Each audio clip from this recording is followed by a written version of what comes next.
I have loved the security at almost every job that I've had because, especially in New York, security, like you said, they're just trying to get through their day. So they really don't even step in unless you are actively being stabbed. God, no. Right? And even then, they're trying to sneak up on the person because they don't get adequately equipped to handle what's happening. No. Right? Not at all. They want to get through their day, have to write a few things down that they're supposed to write down, and then leave. And so they don't have these Paul Blart dreams. Yeah, like this is my thing. Okay. One of my favorites was when I was in Chicago, and remember I worked at the other grocery store, right? When I worked there was this one time. This shouldn't be as funny to me as it is. So, that could be the name of this fucking show. Yeah, listeners, forgive me now. But there was a guy that was in the store wilding, right? Like truly wilding out. And as this dude was freaking out, somebody started screaming, like one of the customers started screaming, "Hey, go do something," because this dude is like, I don't even know how to describe it. He was truly just like freaking out. He wasn't even stealing because he was still in the store. Right. It's not stealing till you leave. And basically he starts like popping off, screaming at people, running around, everything, right? And the security, that the company that we worked with was a company that clearly must have just had some overall contract, because at every store it was the same uniform, right? And well, they're a costume shop that had to pivot. Yeah, there we go. Because no one's renting our uniforms anymore. Everybody that they sent except for everybody that they sent except for one guy couldn't fight and looked like they couldn't fight, right? And so there was this woman who was clearly like in her 60s, and she was a little frail as well. And she was working security for the grocery store, right? And so, I'm not saying that 6-year-old women aren't strong, but they shouldn't have to do that. They shouldn't have to be strong. They shouldn't have to be strong for security. For security, come on. Yeah. So then, basically, this dude's wilding out, and then it got to a point where customers were yelling at us and the security, like, "Hey, do something!" Like. Because it's like this person is clearly they're not even like having necessarily a violent outburst, but they are running around and screaming and like swinging. So they're not trying to hit anyone, but they're just like, they're not with us right now, right?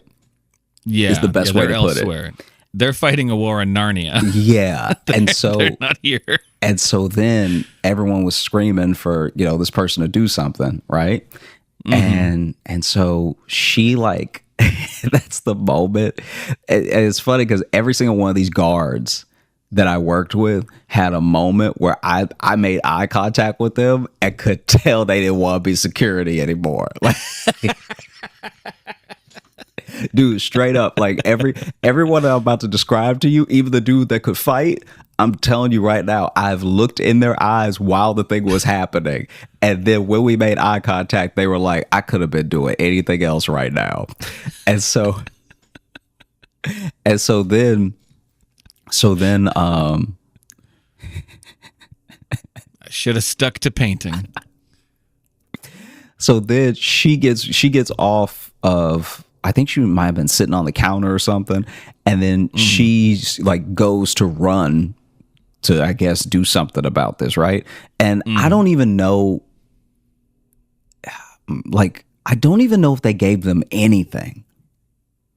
I don't think they had anything. I don't think they had pepper spray. They may have had a flashlight. Like, I really don't think they had anything on them to like. I think they usually just give them a walkie-talkie, I think is usually what.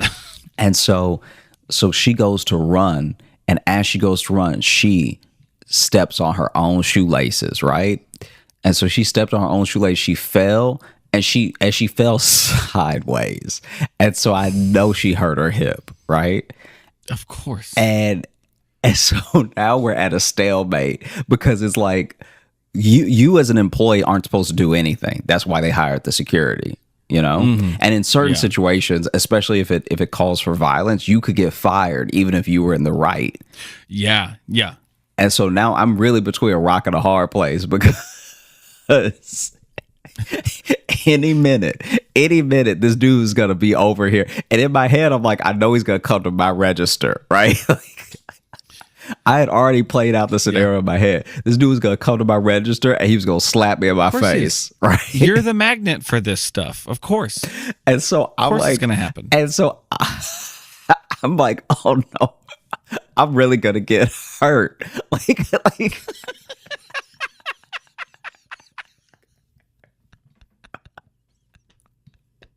Like, bro, I was really sitting there like, man, this is gonna like he probably gonna rear back too. Like, Yeah. That is pretty demeaning to be sitting behind a cash register just thinking, I'm about to get my ass kicked.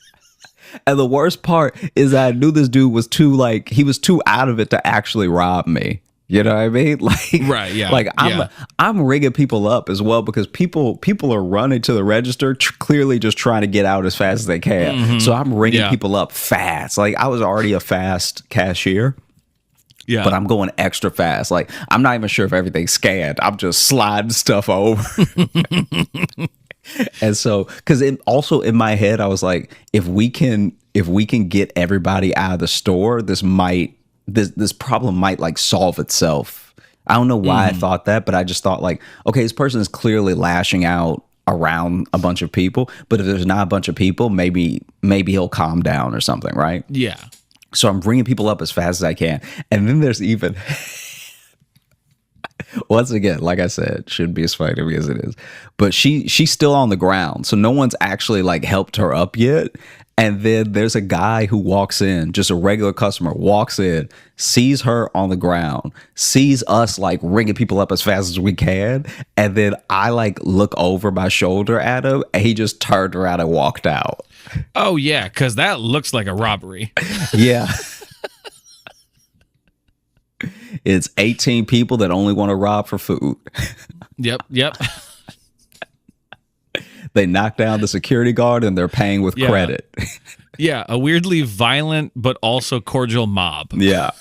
Is coming through here. And so I'm scanning as fast as I can. And then and this dude, I can hear him getting closer and I don't know what aisle he's on, right? Like I don't know if he's 2 aisles down and he's really loud or if he's 1 aisle down and less loud. But like I can't see him, but I can hear him. And so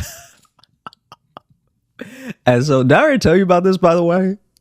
I don't think so. Oh, I don't okay. remember this one. And so then I'm like, I look over. That's how I know she's still on the ground. Because at first I thought I heard her fall, but I was too scared to like look behind me. I just started rigging people up fast, like.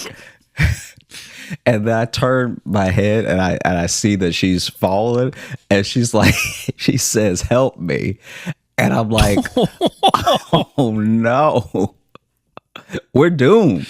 Like we're actually doomed right now.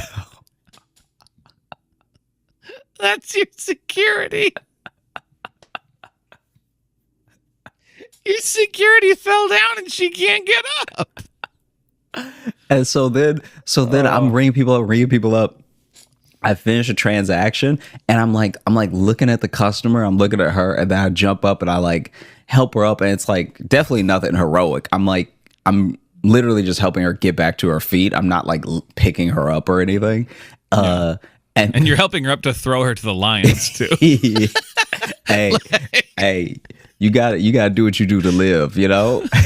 You got the badge, lady. That's on you. And so then I run back over to the register. There's only one more customer.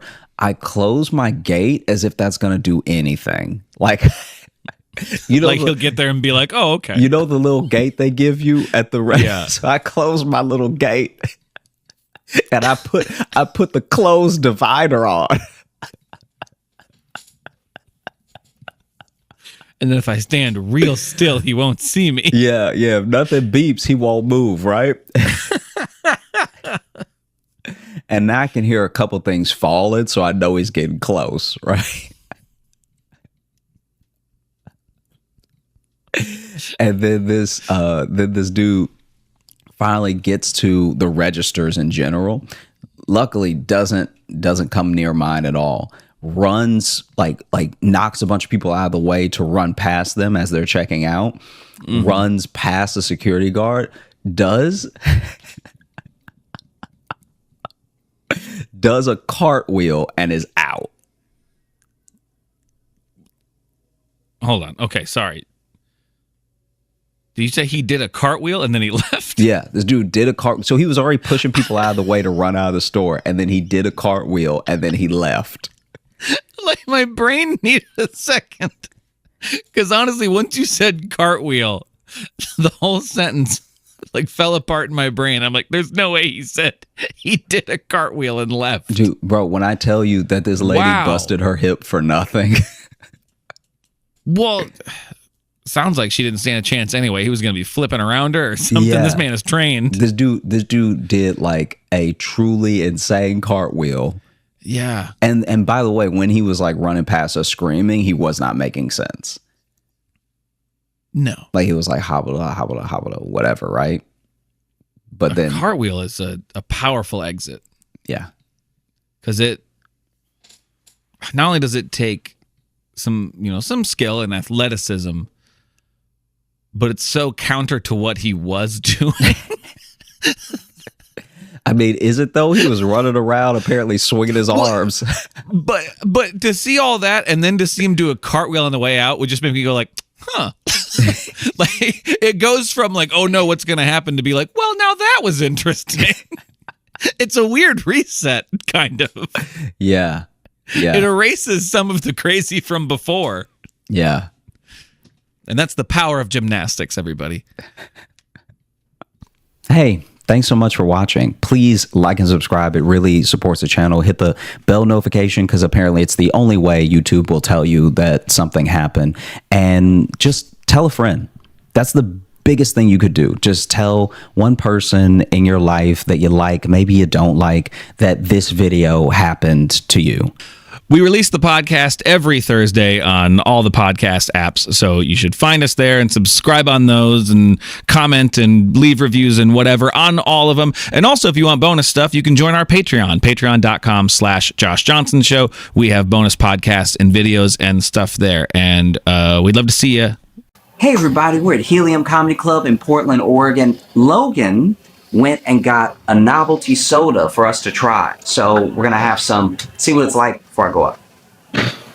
Oh, okay. Went with red, that's... Okay. Ooh, this blood. This blood. This was either blood or kidneys. Or kidneys? Ooh, this thing. Oh, wait, no, this does stink. Bro, my ears ring. You alright? Make some noise for Josh Johnson!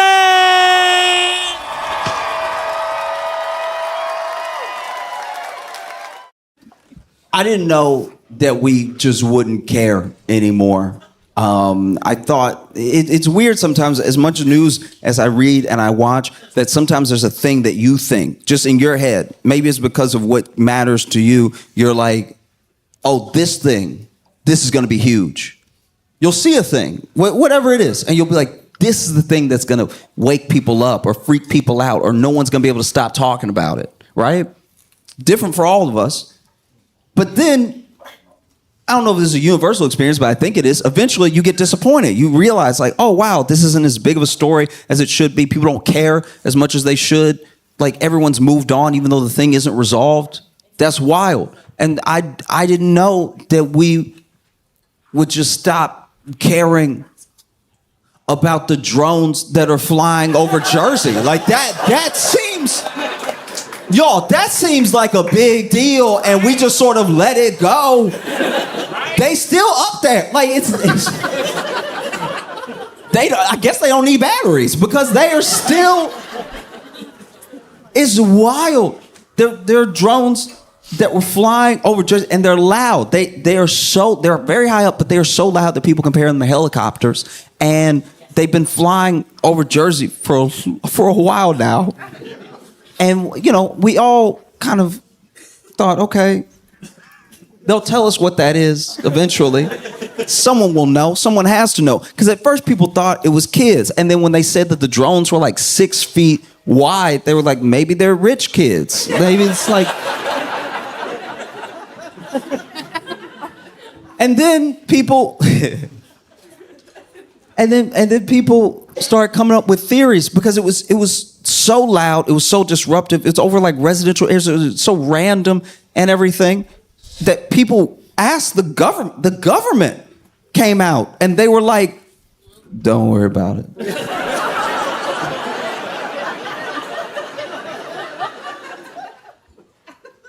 Don't worry about it. The government has never said, don't worry about it. Y'all, the government said, don't worry about it in American history. The government, I would honestly tell you to watch at least like one White House press conference, one like hour of C-SPAN. The most asinine, insane, minute questions get asked of the press secretary. And I'm not saying they always have a legitimate answer, but they always at least try to answer the thing in some capacity, no matter how dumb it is. They never say, don't worry about it. That's never been the tact that the US government has taken. Don't worry about it. We shot a balloon immediately. Remember that balloon that we couldn't tell because none of the pictures looked clear enough if it was a child's balloon or if it was actually a spy balloon? But we shot it, I think, with a missile and said, that was a spy. That looked like China. We've still never fully confirmed that, by the way. No one has come out. China hasn't been like, we did send that balloon. That's our bad. We were feeling festive. We were playing. It's never happened. That is crazy. Don't worry about it. There are brown people just alive in other places and the government's worried about it. Like that, don't worry about it. That's crazy.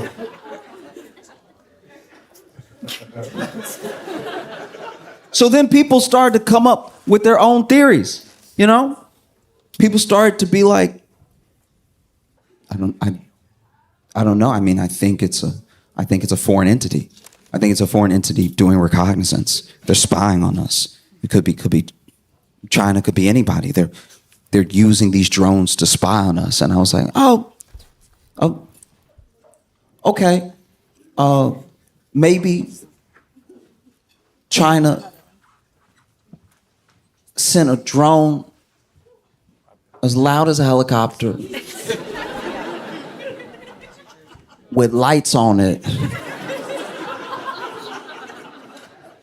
to spy on Tony's house. Like maybe there is a foreign government that has the money and the resources to send so many, it's like a bunch of them, so many drones over that can just stay up in the air forever and can evade when people try to like shoot them down and everything. Maybe a government has all the money and technology to do that, but they don't have Google Earth.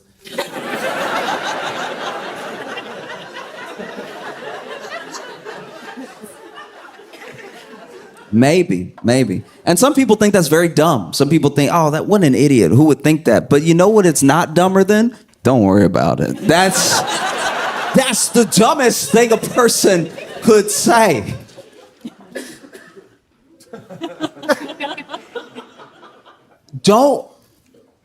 I want to make sure we all understand that. Don't worry about it.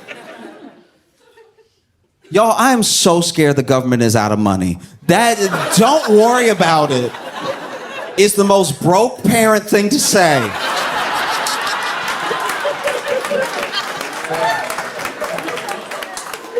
Yo, don't worry about it. When I was a kid, my dad drove, I think it was a 92 Corsica.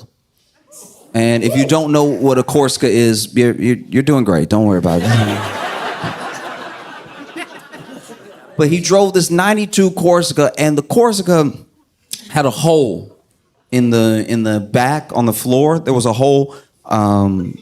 And one day I just went ahead and said something. I was like, "Hey, Dad, I know that you drive and I'm back here, so you up there a lot and I'm back here a lot. So you probably didn't know what was. I'm just letting you know what's going on back here because you always up there and I'm always back here.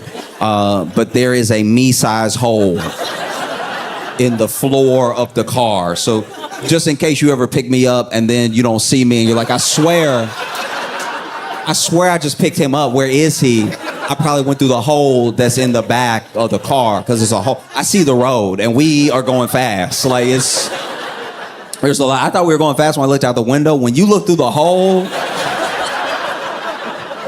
we're going light speed. Okay? So what are we gonna do about the me-size hole in the back? And he was like, don't worry about it. And I was like, that's because we don't have resources. Okay.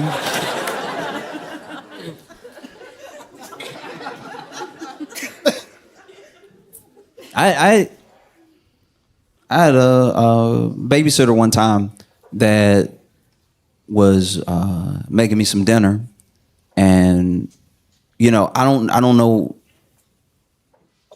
I'm assuming that the babysitter could only cook what we had in the pantry, and I don't know what the ingredients were, but then when I was served the dish. You ever had something where you're like, should this be on a plate or in a bowl?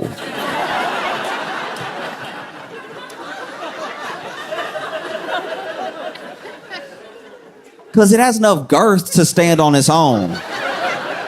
But it's soupy enough to need some collection, to need some guidance as a dish on where to be,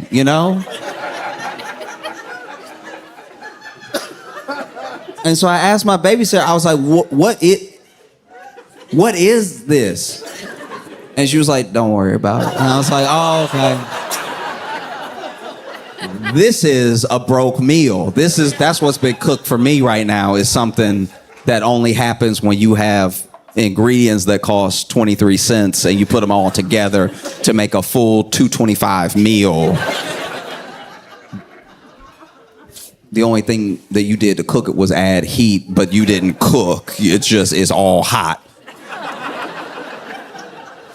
Broke ingredients together on a plate that should be a bowl. Because there's a lot of water running off the side. But don't worry about it, all right? Okay.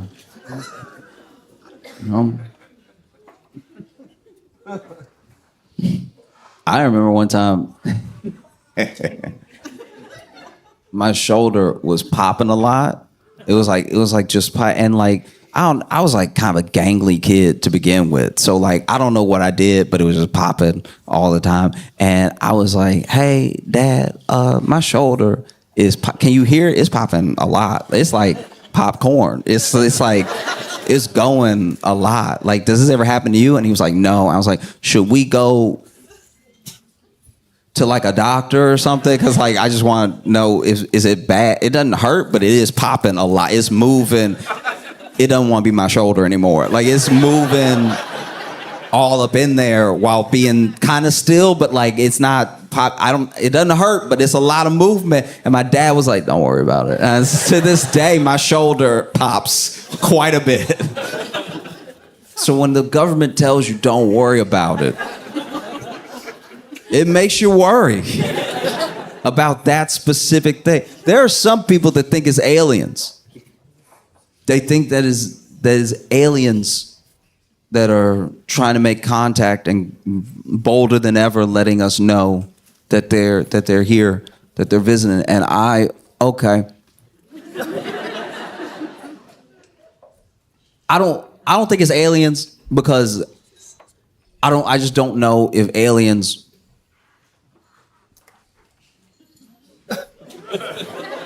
I'm really not being disparaging when I say this. I'm just being honest. If you cross dimensions, I don't know if Jersey would be the first stop. And that's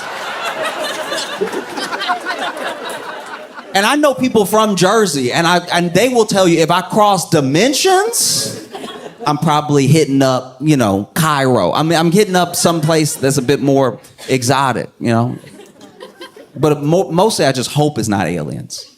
I hope that it's not aliens because we as humans, this isn't the time to visit us. Like this is, do you know what I mean? Like we're not putting our best foot forward as humanity to get visitors right now. Do you know what I mean? Like aliens coming to see us now would be the equivalent of me coming to see you at 4 a.m. It's like you're just not at your best. You like kind of have morning breath, but kind of not. Like it's bad. No, I don't think aliens would. If aliens are gonna come, they should have done it either 30 years ago or 100 years from now. I think that humanity is not.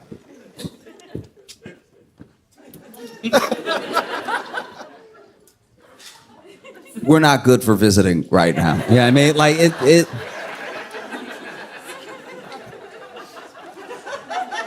Mainly because we're the only species. Every other species of everything on the planet, every other species of animal is doing their best to evolve.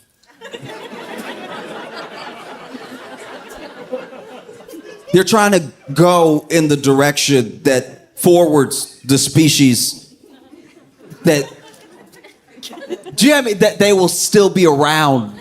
Hopefully, in spite of us, by the way, they're doing everything that they can to still be frogs.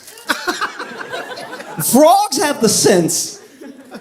There will be a frog off by itself doing something weird that the other frogs are like, don't go over there. Don't that's not gonna help. That's not helpful at all. And the frog will be doing something like jumping upside down or whatever, like just bouncing upside down over and over again. And the other frogs are like, don't mess with that. Because they know it doesn't help. They don't look at that frog and go, he just asking questions.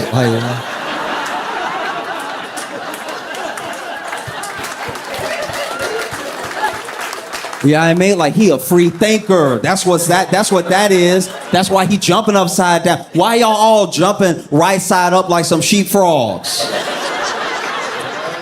Why don't you start bouncing upside down for no reason? See if that doesn't do something to your mind. No, they're like that's not gonna be helpful. And let's all just kind of get that out of the gene pool as best as possible. Oh, we're not serious at all.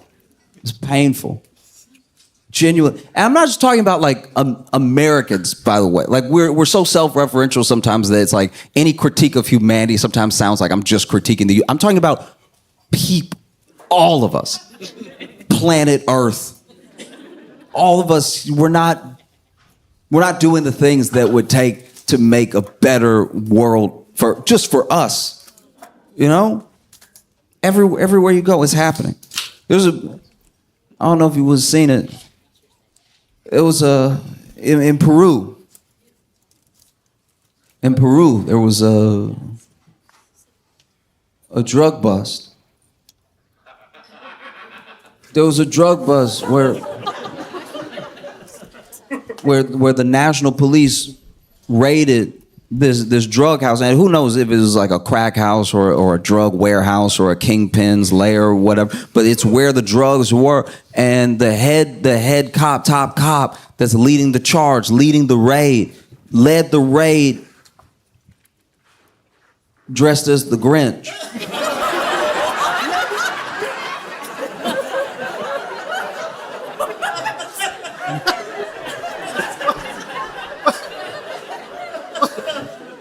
That's unfair to everybody in this situation, all right? That's not right. Imagine, you in there. You deal drugs, you cook drugs, whatever, but you putting the drugs in the little baggie. And then you hear a boom, boom. Somebody has knocked down your door. And you look up.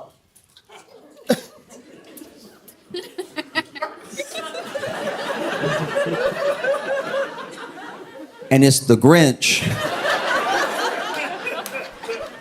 And you think to yourself, actually, you know what? Actually, I do have a sinus infection.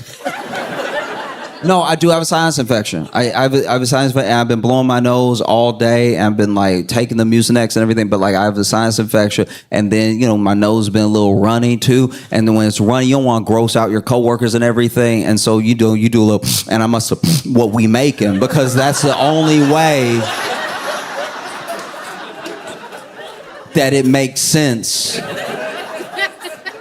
that the Grinch and the police are here together at the same time.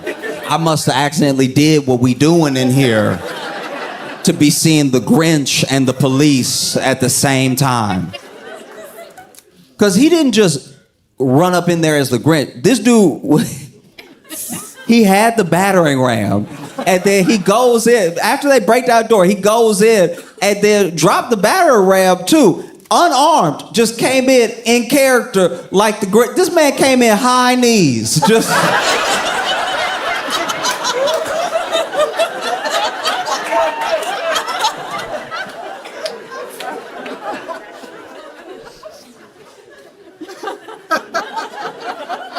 This man came in high kneeing like the Grinch. That's unfair to the police officers doing the raid, because imagine you about to raid this house, right? And you don't know what could be in there. If they got drugs in there, they might got money in there. And if they have money in there, then they probably got some weapons in there to protect that money, protect those drugs from other gang members or just from the police, right? So you are about to risk your life going in. You fit it up. You have the AR-15 and everything. You getting ready to go. But then ahead of you,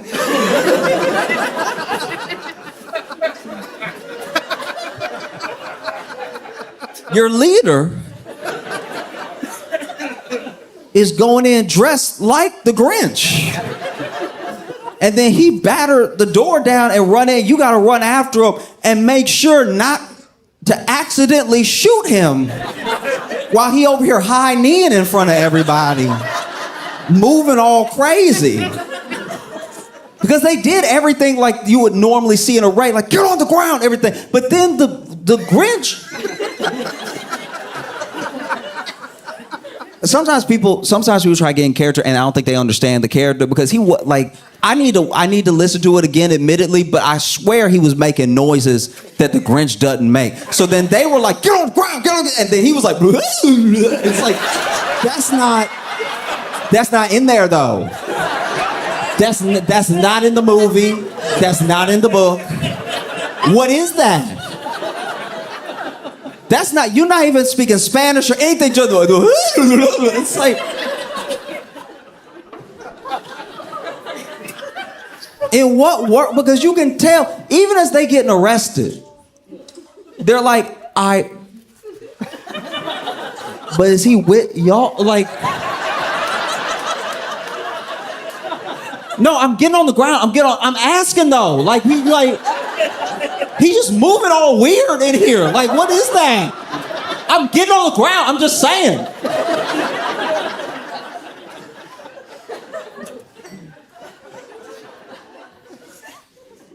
You know, you see a country like Peru. I don't know the drug laws. I don't know the sentences that crimes like that carry, but I can tell you honestly right now that they subjected those people to cruel and unusual punishment because they caught them, right? And then I think the three main ones, they made them take their mug shot with the Grinch. And it's like,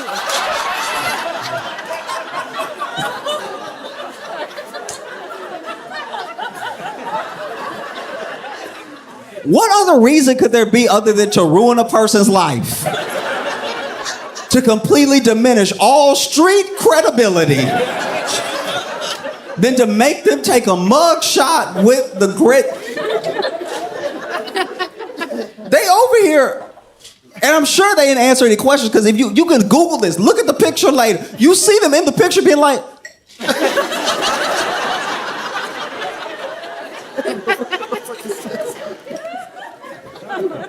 like, why he over here? Like the police never take a picture with us. It's three of them lined up holding. And then the Grinch over here taking pose.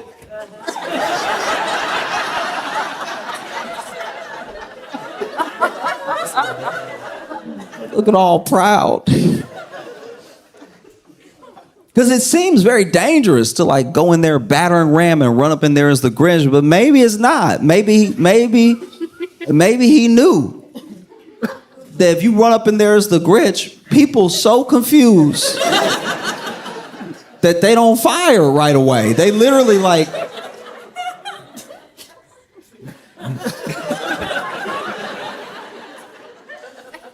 You see the Grinch, right?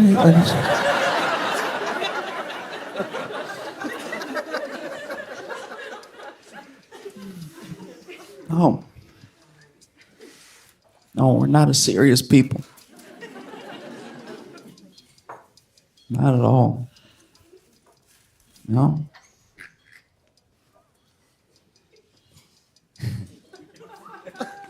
It's okay. I've been very excited to come back to Portland because I came here in February for some shows, and normally when you do comedy, you go places like once a year, because usually when you go somewhere, the place you went to is like, that's enough.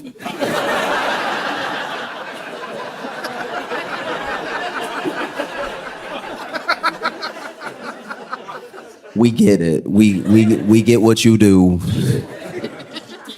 Give us some time.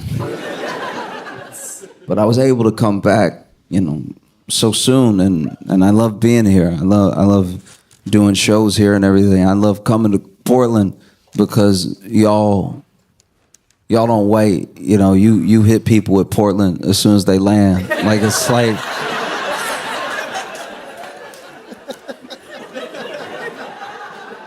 I landed in Portland, and my Uber driver to the hotel told me everything. It's the whole backstory. It was a lot. Okay, so top, right? So he basically was in a relationship, then married, and is now divorced from apparently the devil. And so then.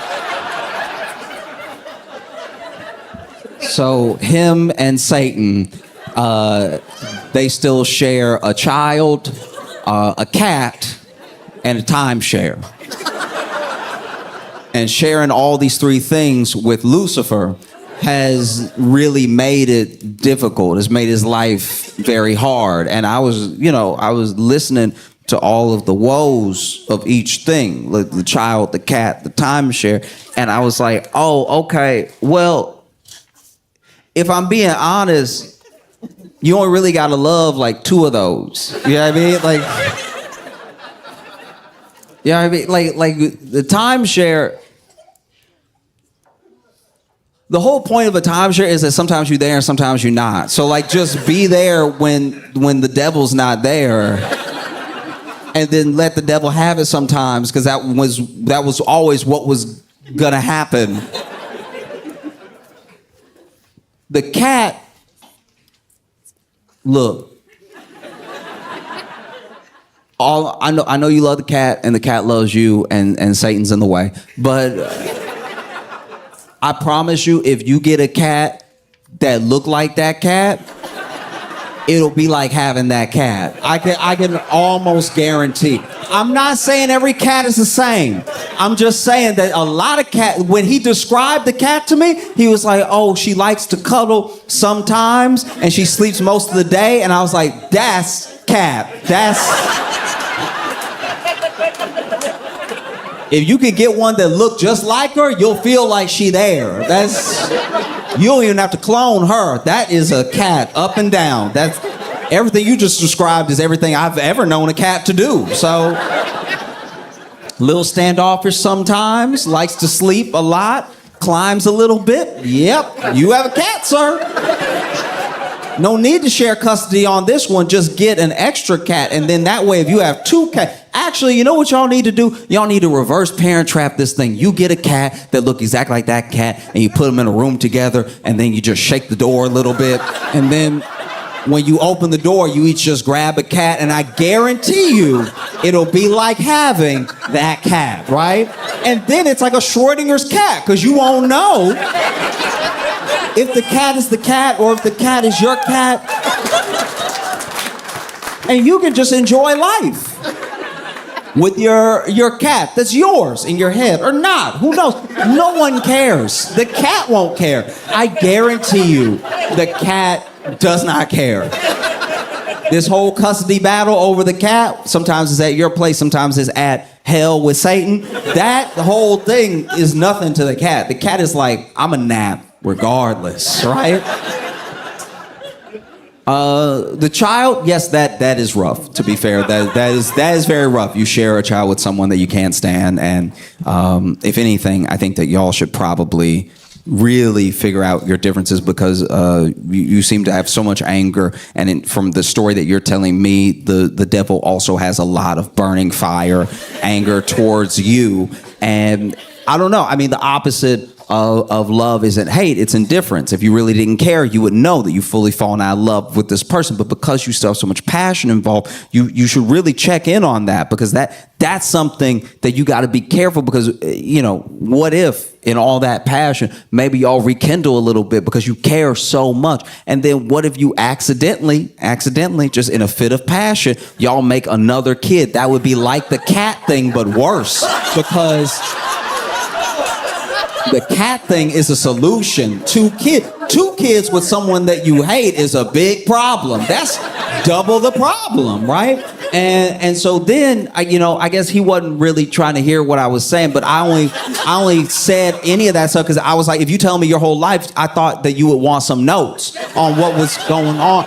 I didn't think that you would tell me your whole life and then just be expecting me to. You might as well talk to yourself when you're in the car alone. If you don't expect me to respond to any of it, so then I just laid it all out for him the way that I saw it, Go ahead and let the devil share your timeshare and everything. Go ahead and get another cat. Make sure you figure out the problem so that you can raise this child in a healthy environment. And I don't know if I rubbed him the wrong way or something, but he was like, hey, we've been here. You can get out at any point. And to be fair, we had been at my destination for 15 minutes. I was just sort of in the car chopping it up with him because honestly, we got to my hotel during the timeshare portion. So the cat and the kid was just, I was trying to get my thoughts out real quick. And he was like, yeah, but I do, this is my job and I'm trying to leave, right? And I was like, all right, but I just thought that maybe it would be helpful. Yeah. I thought it would help, to let you know. And hey, you a good person and everything. You clearly an open person. You told me everything, and you don't know me at all, and you don't know who I'll tell. And so the idea that you're so trusting is both a pro and a con of being in relationships, because it's you're trusting enough to pour out your heart to a total stranger, but also sometimes that trust can either be betrayed or misused, which is what it sounds like the devil did to you according to your story and everything. And he was like, I can get your suitcase for you if you need it.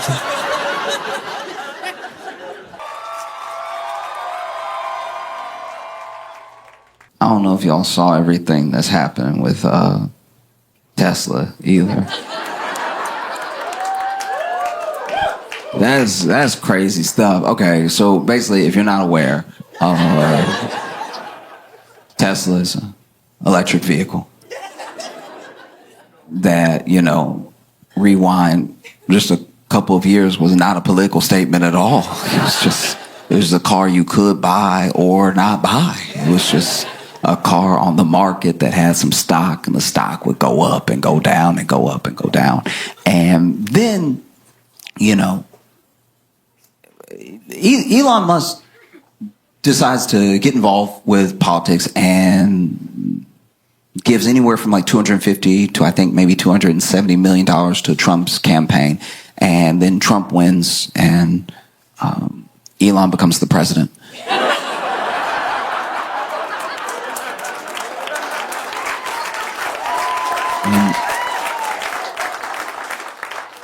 And so Elon becomes the president, and people don't really know how to feel because this particular thing hasn't happened before. There's always been like millionaires and billionaires donating to campaigns and stuff like that, but this is the most like infused a person has been in like what's going to happen, and it's very clear in what is self-serving when it comes to like Elon's actions and everything. And so then, inauguration day comes and there's all the fanfare of like this new administration is starting. And there are some people who own Teslas already, like they bought theirs in 2022. And they would tell people, hey, I bought mine in 2022. Like, I don't. Just so you know, I got mine in 2022. I didn't know, and I wasn't a part of, and I was trying to get electric vehicle to help the environment. I didn't know it would be. So, just so you know about me.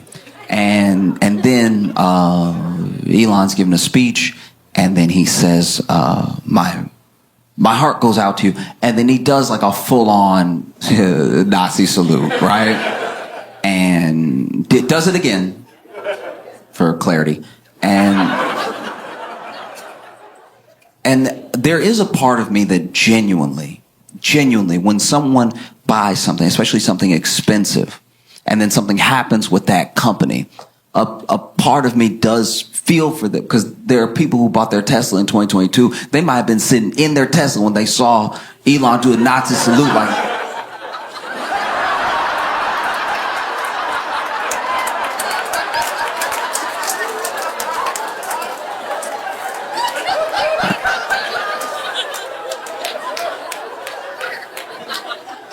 And now you sitting here, you gotta lease this car.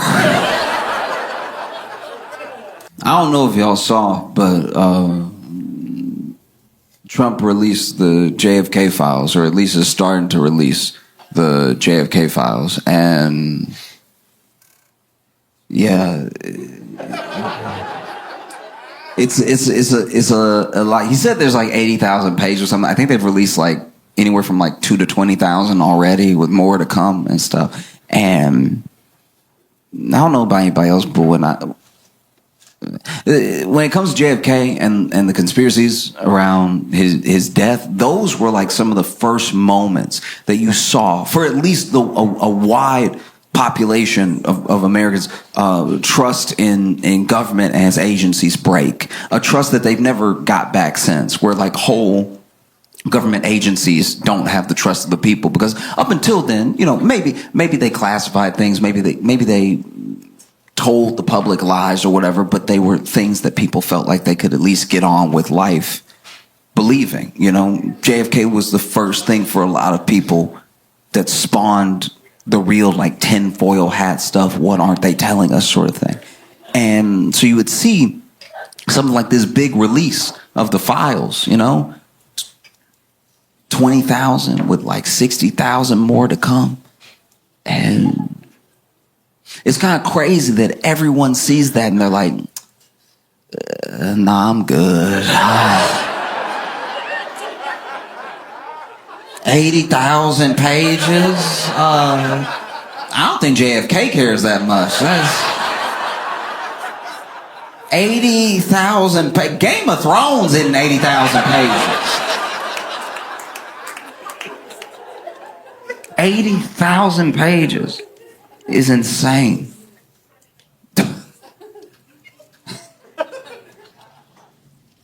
what are you doing? You know, it's like the thing is full. It's full. I've read some of it, and it's full of things that are snapshots of the time that JFK was assassinated in, but they aren't things that people were looking for. When people talk about files that they want released, they're talking about things that probably have been destroyed forever, like the some of the autopsy files, some of the coroner's notes, all that stuff like that is not in what's been released. What's been released are the goings on of like Cuba, Mexico City, USSR, and everything. And the one thing that we did find out for sure through the release of the files is that the CIA had a much bigger file and much more knowledge of Lee Harvey Oswald than we previously thought.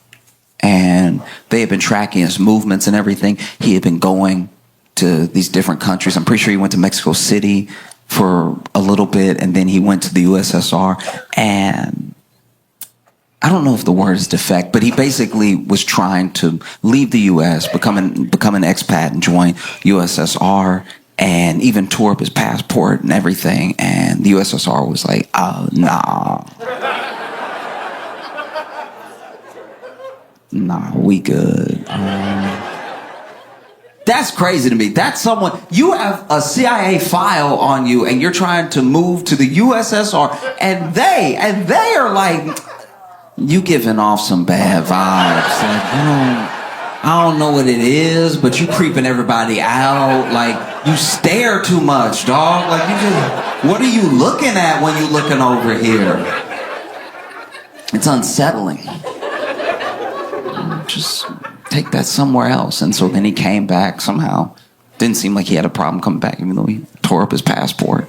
And then commits the assassination. And then Jack Ruby kills Lee Harvey Oswald. And there were so many people who thought that Jack Ruby's mob ties meant that he was sort of there to close up loose end, that maybe the mob did it. And even now, there are people that say, oh no, the mob did it, Cuba did it, the Soviets did it. I think that when you're going through all these pages and you're reading this stuff that we're learning about how much the CIA and the FBI actually knew and didn't do anything, it doesn't really surprise me. It doesn't do much for me in the way of a revelation. And it's probably just because, because I'm black. Yeah, I mean, as a black guy, I'm not going to sit here and be like, not the CIA.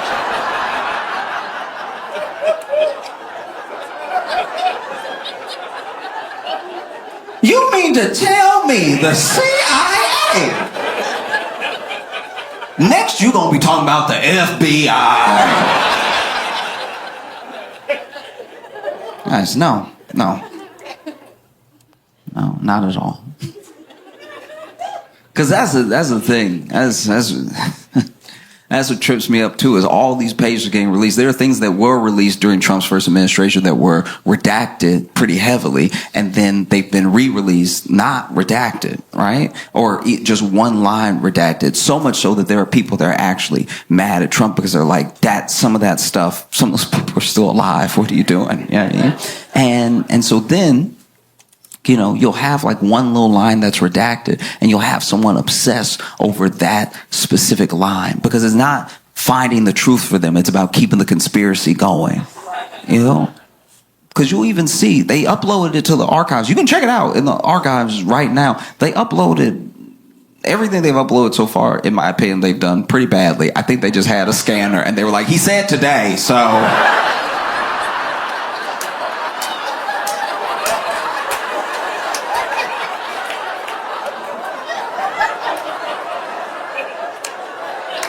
I know it's crooked. He said today. I know.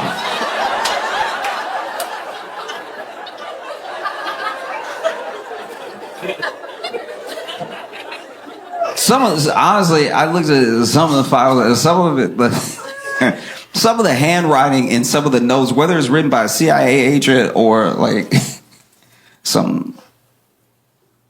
some politician, some of the notes in there are so bad. Like the handwriting is so bad. I'm like, he did it. Like, That's suspicious as hell, handwriting. Oh. Little thing. Little line will be redacted. Oh, that's what they don't want you to see. That's where all the truth is. It's like, look, maybe. I'm not even saying that's not possible. Maybe. But also, maybe it's just like an address that makes sure that a person who has nothing to do with this doesn't get implicated. You know, there are all types of reasons to redact something. And it's when people put that much weight on the thing to keep the whole thing going that I'm like, you don't want to know. You want to keep guessing, you know? And don't get me wrong, it's fun to guess. I love guessing. I don't know what I'm talking about half the time. Sometimes I'm just guessing. No, best way I can describe it is I'm a fight fan, so I watch boxing, I watch MMA and stuff like that, and I watch men's fights, I watch women's fights, and I just kind of follow the fighter and follow their journey and enjoy who I enjoy because I like the person, I like their story, right? And there was this young woman, I do not know if she is from Brazil. I think she is because I'm pretty sure she was speaking Portuguese, and she only speaks Portuguese. She doesn't speak English. So after fights, when someone wins, especially if they don't speak the language, they will do the post-fight interview right there. And they might do another press conference later, but they'll do the post-fight interview. And if they do not speak the language, someone will come out, a translator for the promotion will come out. And in this case, her translator was her coach. So she wins the fight, and it's big. It's the biggest fight that she's won of her career. It puts her in the rankings and everything. And so the announcer walks up, and he's like, "Congratulations on a fantastic fight. Was this win mean to you? It's sort of putting you on the map right now against such a tough opponent." And she speaks for like 8 seconds, and then her coach goes, "Thank you so much, everybody, for watching my fight. I really appreciate it. I worked really hard, and thank you so much for the love." And then she speaks for another 8 seconds, and the coach is like, "Everything that I do, I'm doing for y'all at home, from my town, to show you that no matter what, where you're from, you can make it on the world stage." And then the announcer asks her, what are your future plans? What's next for you? You know, now that you're in the rankings, there's a certain opponent you want to call out. And she speaks even shorter this time for like 6 seconds. And then her coach is like, "Yeah, the next plans are anybody who wants it, all right? I'm taking heads, I'm taking necks. I want your limbs, give me your arms, give me your legs. If I see you on the street, it's already on, you already know. The best thing you could do is drop out of the division right now because I'm coming for all y'all's necks. I'm killing everybody, all right? You're going to dream about me, and then when you wake up, I'm going to be there. That's on God, okay? I'm killing all of y'all. None of y'all can stop me. None of y'all can touch me. What I did to her was a mercy killing. I'm coming to kill y'all for real. I want your bodies, okay? I'm stacking bodies, all right? And the champ, I'm going to beat the champ, and I'm going to beat the brakes off the champ in her hometown. She's going to bleed in front of her people, okay?" And then they exited the octagon. They went ahead and left, and then there was a fighter, because, you know, fighters watch other fighters' fights, and they'll live tweet it, and he tweeted right after that whole thing, "She ain't say all that."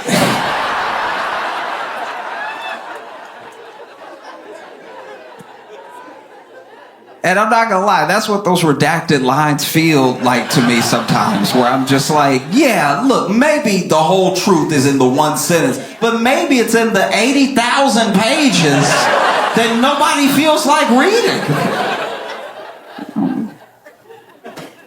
Because Trump said he was gonna release JFK files, and he slowly released them over time, I guess. And then there were people that were like, "Well, why don't you release the Epstein files? The Epstein files are what we want. That's what we're actually focused on. Why won't you release the Epstein files? Is it because you actually knew Epstein? Is it because you might be implicated? Is it because you were on the flight logs? Why won't you release the Epstein files?" All right. And then he does release the Epstein files. But what he does is he releases a bunch of files that were already released like last year, and then redacts some of them to make them look like they're newly half redacted files. And then people called it online immediately. They were like, "No, that's not this isn't it at all. And then even the people who were like showing it off and like, look at this transparency, then they got mad because they were like, you made us look like idiots. We thought you were releasing stuff you hadn't released before. And so then people called again, why aren't you releasing the Epstein files? So if you're Trump, you know, you're probably sitting here, the only thing you can do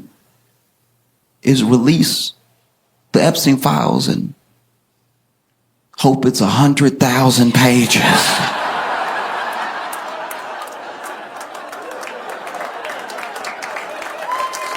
You know what I mean? Who would have known the only distance between people and getting to the truth was reading? You know what I mean? We want to know. We as a people have the right to know. It's 80,000 pages. I'm gonna wait till the movie come out.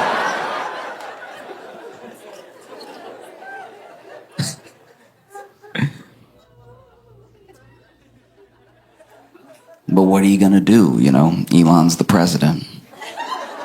We know he's the president because, first of all, he telling everybody to report to him, sending whole government employees emails, tell me everything you did. It's like, isn't some of that classified? Like, it's wild. You stand in the Oval Office talking about what we're doing. It's like, who is we? Got your son in there. That's how you could tell Trump not the president. Got Elon's son rubbing his boogers on him. I've had a lot of jobs and a lot of bosses. And no boss's child has ever rubbed boogers on me. I will quit before I let your child rub boogers on me. Elon is the face of Tesla.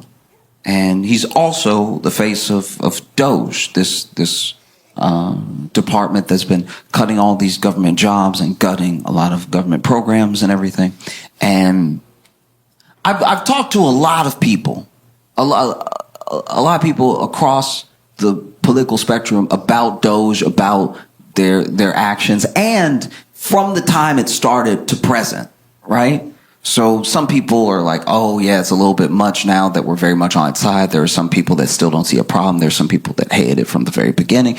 But one thing that I have not come across, and I only speak for myself, I'm not talking about I can't speak for the entirety of the internet. One thing I've come across is that there is no one who I have come across that says that there's no waste in the government and that they don't want to get to the bottom of what can be saved or what can be put to better use somewhere else. I think that's what generally everybody would want. If you pay your taxes and then you see where money's being wasted, it's like, oh, we have so many people who need that money in other departments, just move it over to them or give it back to the people or whatever the thing is. I don't think people inherently are upset about the idea that there's waste in the government. I know people that work in the government, they're like, this is a little waste. And so all of it comes down to what you cut and how you do it. That's it, top to bottom. That's the only thing anybody could really have a problem with, what you cut and how you do it, right? And I'll be vulnerable for a second. I'll admit to you right now, I've worked jobs.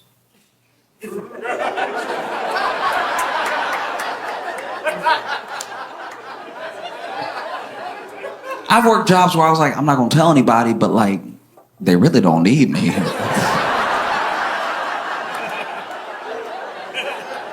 Like, as long as they paying, I'll keep showing up. But like,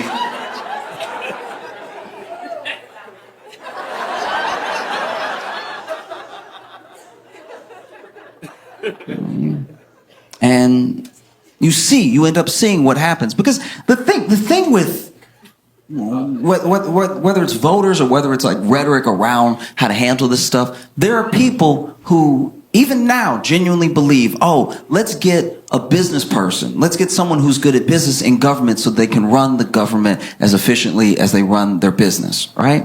And the problem there is that, like, let's say Amazon. a good example is like, let's say Amazon makes a mistake. And they make a mistake that all of us, everyone here, can acknowledge and see as a mistake. And so as a mistake, their stock drops because they lose some of the faith from their shareholders. Now, we see that drop in the stock, and maybe the mistake they make is they announce that all the cars from now on gonna have 3 wheels. Like, oh, we're gonna save so much money on tires. And we're like, no, you're gonna flip over, okay? And so then you see the stock start to dip because of that lack of confidence. And then for you as a potential investor, even a retail investor, that dip in the stock is an opportunity. You can buy in now. You can buy into that dip, and then when it goes back up, because they realize that 4 is probably best, that you can ride that wave on up. Fair enough. When you crash out a business, when you make mistakes in business, when you run a poor business, you can always start another business. The people who we even look up to as these beacons of industry were all people at some point who had a failed business, right? But the government is not a business, because if you crash out the government, if you make the same mistakes with the government, you don't have a country. And you can't just be like, no, we're just going to start new America.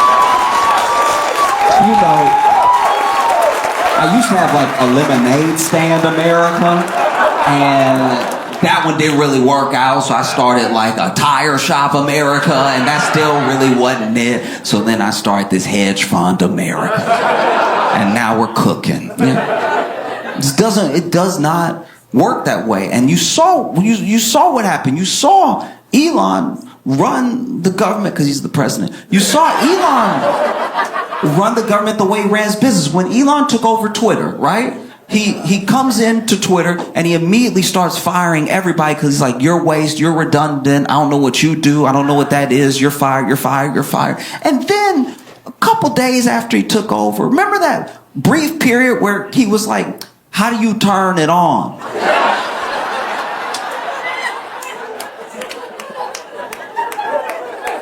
And then someone who still worked there, who he didn't fire, was like, oh, you fired the dude who turned it on. Yeah, you asked me for a list of people to fire. I'm not going to put my name on the list. So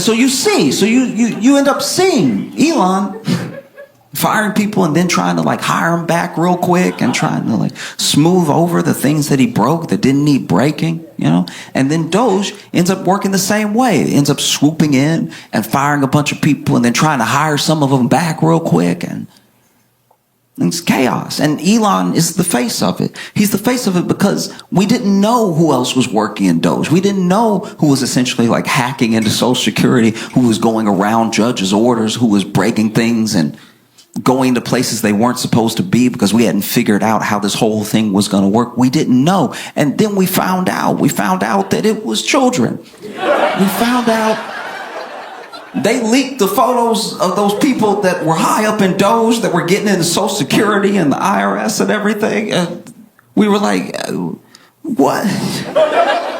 Fresh out of school, I saw one kid's picture who was like high up in Doge doing all the breaking in and stuff. And I was like, Peter Parker?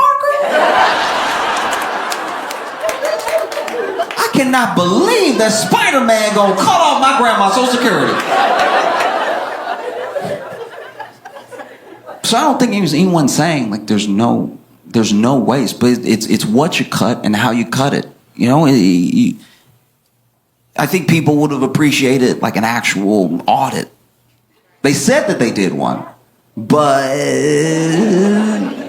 usually when you do an audit and you really account for the waste and you really account for what jobs you do and don't need, you don't have to hire anybody back. You know? The amount of people that they fired and then tried to immediately rehire shows that they're not actually being as careful as they should be with the process. Because I'll tell you right now, everyone that has ever fired me stood firm in their decision.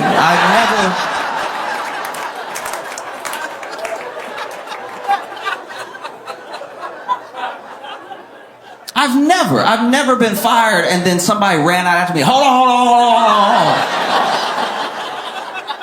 That's my bad. I was wild. I was trying to look good in front of the other employees. You come on back in here. That has never happened. Anyone who has ever fired me has never called me again. But then Elon is the face of them. People don't know what to do. They don't know what to do to express their anger and their disappointment, their frustration about this unelected person gutting these government programs. And you see where people, it's not just like a one-sided thing. It's not just like a liberal thing. You know, there are people who are like, I voted for Trump. I believe in what Doge is doing, but then I'm told that I'm being cut because of bad performance, even though I'm holding right here a performance review for like a month before the election where they said that I was doing great, you know? And so then people across the political spectrum are going to the town halls and they're complaining to the representatives, and the representatives, they're not really hearing them out. They're not really backing them up. So there's even more frustration, and it's bubbling up, and it's bubbling up. And he's the face of two things. He's the face of Doge, and he's the face of Tesla. And so then people go to the Tesla dealership, and he's not there. But people go to the Tesla dealership and they start protesting at the Tesla dealership, and then the stock starts tanking because there are people that are like, being attached to this right now is not a good look, you know? And then people start vandalizing Teslas, start putting swastikas on the Teslas and stuff like that. And then there are people who, you know, bought a Tesla in 2022. They're like, guys, I didn't know. I had no idea. And almost immediately, it felt like almost immediately, Trump came to his defense, right? Trump invited Elon to the White House. I mean, he already got an office there because it's his White House. He's the boss. He's the president. But Trump told Elon, hey, bring a bunch of Teslas, park them out front of the White House. We'll do a dealership commercial.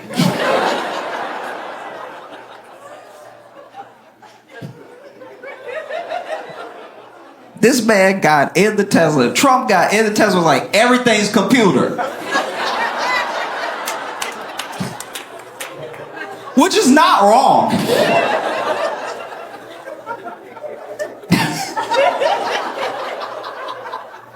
It's not wrong. I remember my first Tesla experience. You know, I didn't ride in a Tesla for a long time. I heard about it as a car, but I didn't get to be in one, and I don't drive, so I didn't try to drive one or anything. And my first Tesla that I ever got in was an Uber. And so when I walked up, I didn't know about the door.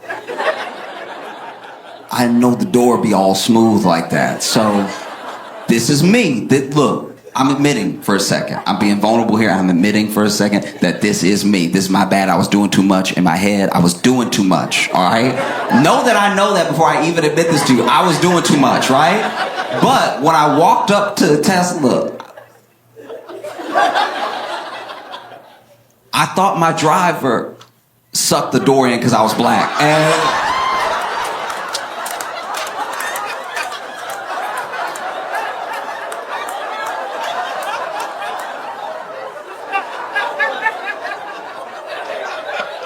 And I was standing there like, never in all my days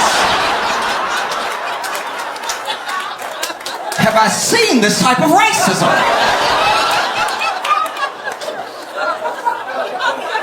I was fierce. It was all smooth and everything.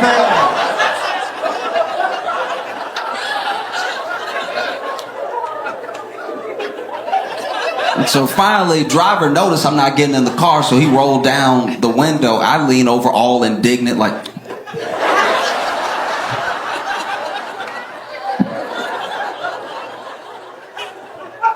and then he started explaining how to open it. I was like, what do you mean you gotta push to pull? That doesn't even make sense. And then I get it with my thumb, and I was like, oh. Oh, okay.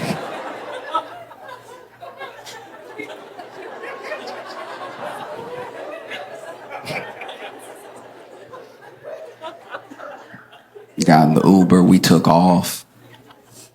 And this is the thing with the gig economy jobs, right?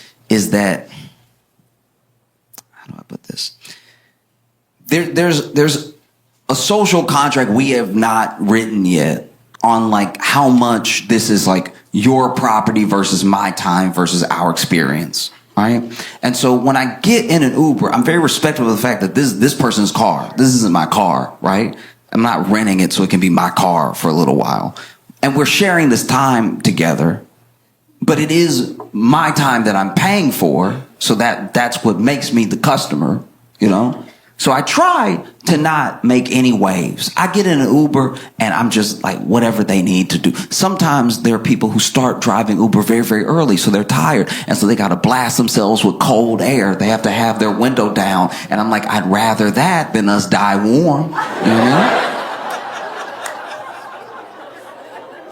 So I don't say anything. I'm like, I'll just be uncomfortable on the way to the airport because that's what's keeping this man awake. And this is the person that showed up to drive me, right? So I almost never say anything. It's a very big deal for me to even try to say anything. And I go ahead and I do it, though. I'm like, hey, I'm so sorry.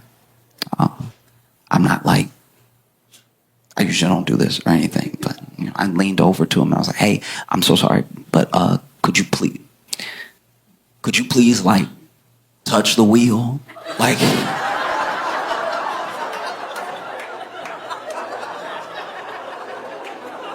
No, I know it's autopilot. I know it's autopilot. You put it in and everything. I just don't know what I'm paying for if we going. Like if we.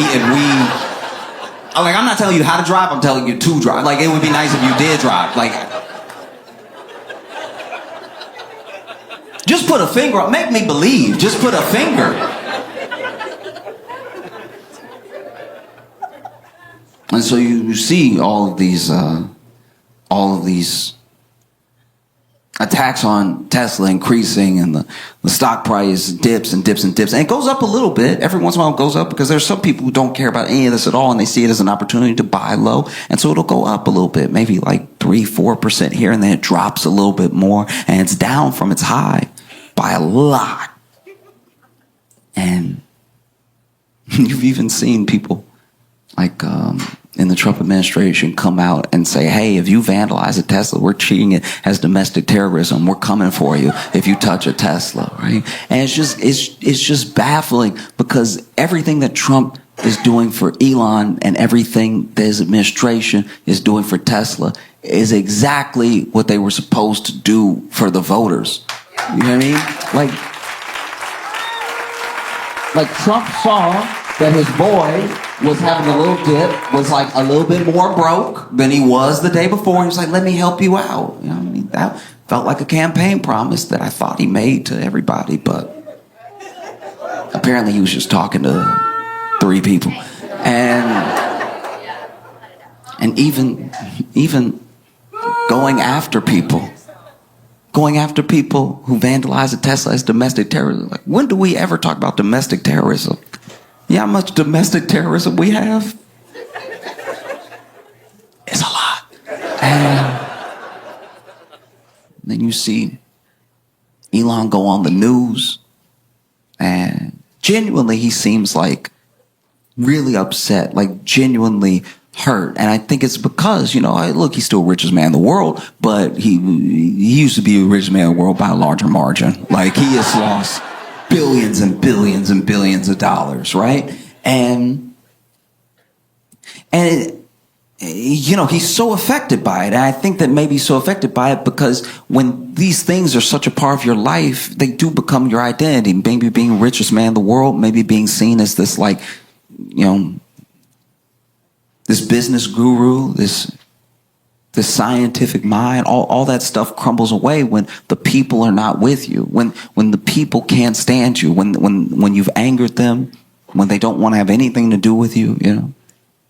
And he sees the destruction, he sees the people turning on him, and he seems genuinely upset. And I don't think his feelings are hurt because some people are mad at him. He's never going to meet these people. I think that when you attach so much of your self-worth to this money and this status, this influence and this power, that even the prospect of losing it can rattle you deep down, right? To your core as a person. And it looks like he's about to cry on the news when he's talking about, I don't know what I did to deserve this. It's like, And look, I'm glad he said that to a camera by himself and not like to a veteran's face. Like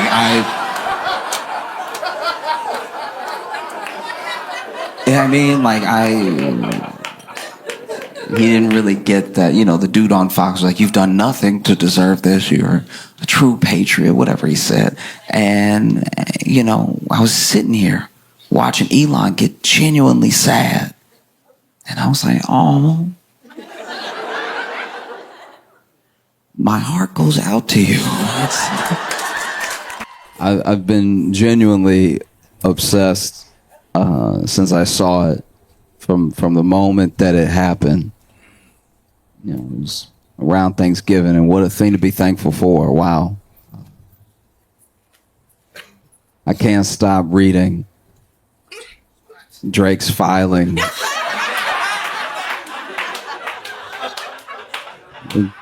Drake's court filing, suing UMG. I mean, Drake suing UMG, Spotify, I think iHeartRadio, yeah. Like, he's suing everybody but Kendrick. Like,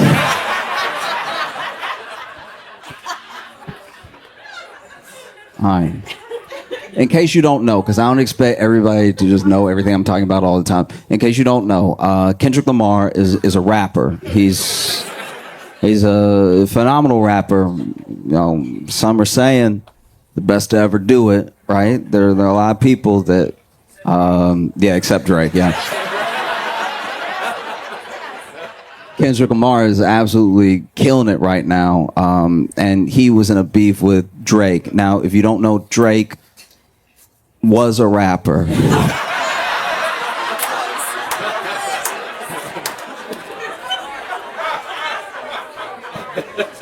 He was a rapper until Kendrick Lamar rapped while he was rapping, and then they did it at each other, and it did not go well for Drake.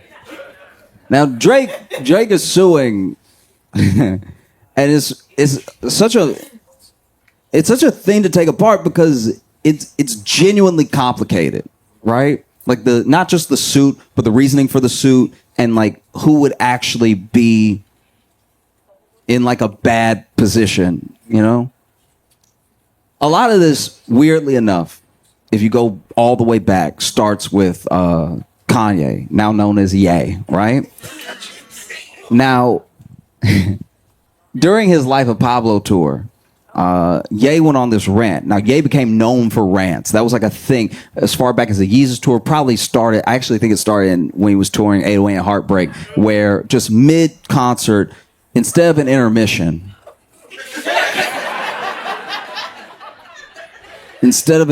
he would go on a wild rant, right? Like, and sometimes the rants would have some genuine little nuggets in them of like, oh, that's an inspiring thing that he said. I'm gonna hold on to that. And then sometimes it would be full of things where you were like,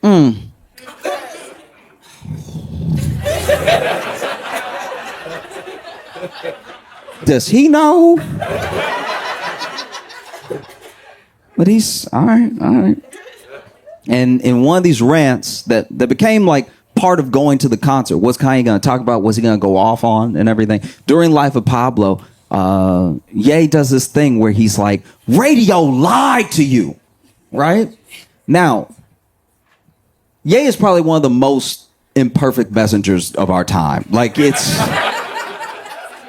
sometimes, hear me out, once in a while, sometimes he has something to say that has genuine value in the industry. There are things that he says that are inspiring to anyone who takes inspiration from it, right?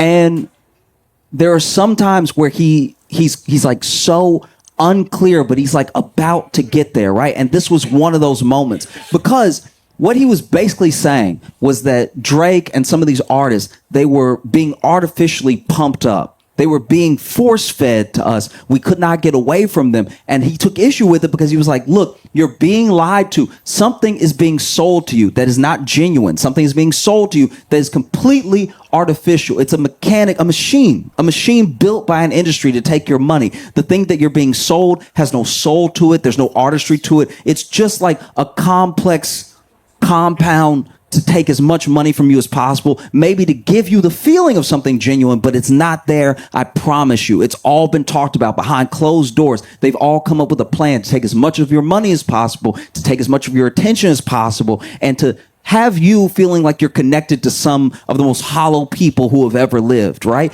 But instead of saying that, he goes, radio lied to you.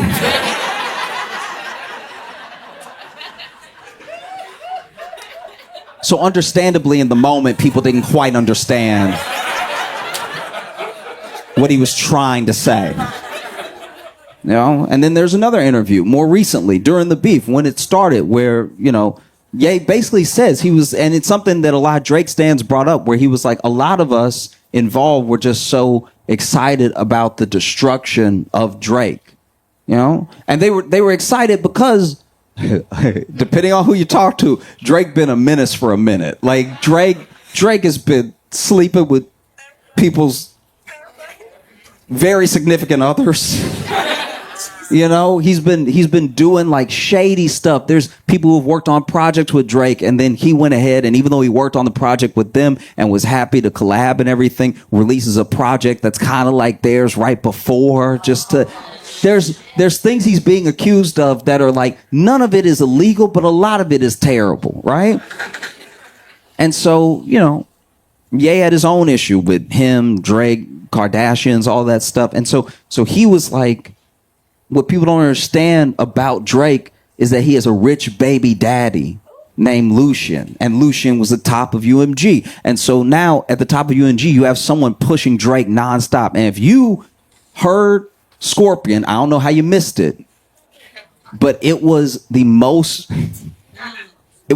pushed album maybe of all time. Basically, if you got on Spotify, there were people that sued Spotify because they were like, everywhere I go is Drake. I can't click away from Drake. He's coming up on playlists that have nothing to do with him just to push Drake. You will literally type in, look, I'm looking for like a little gym bob to get like some exercise too, but I really want it to be mellow, like a little Regina Spektor or something like that, but a little bit more tempo than like a Regina Spektor. And then Spotify would be like, do you mean Drake and braids? Like,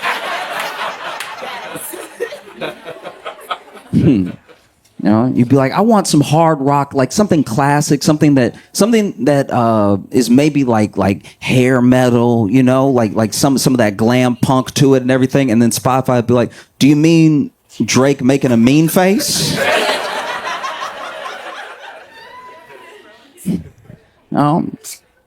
And he files these lawsuits, and the internet comes for him. They come for him in a way that I thought the beef was bad, but the way that the internet came for this man when he sued, they were calling him Aubrey Graham Cracker.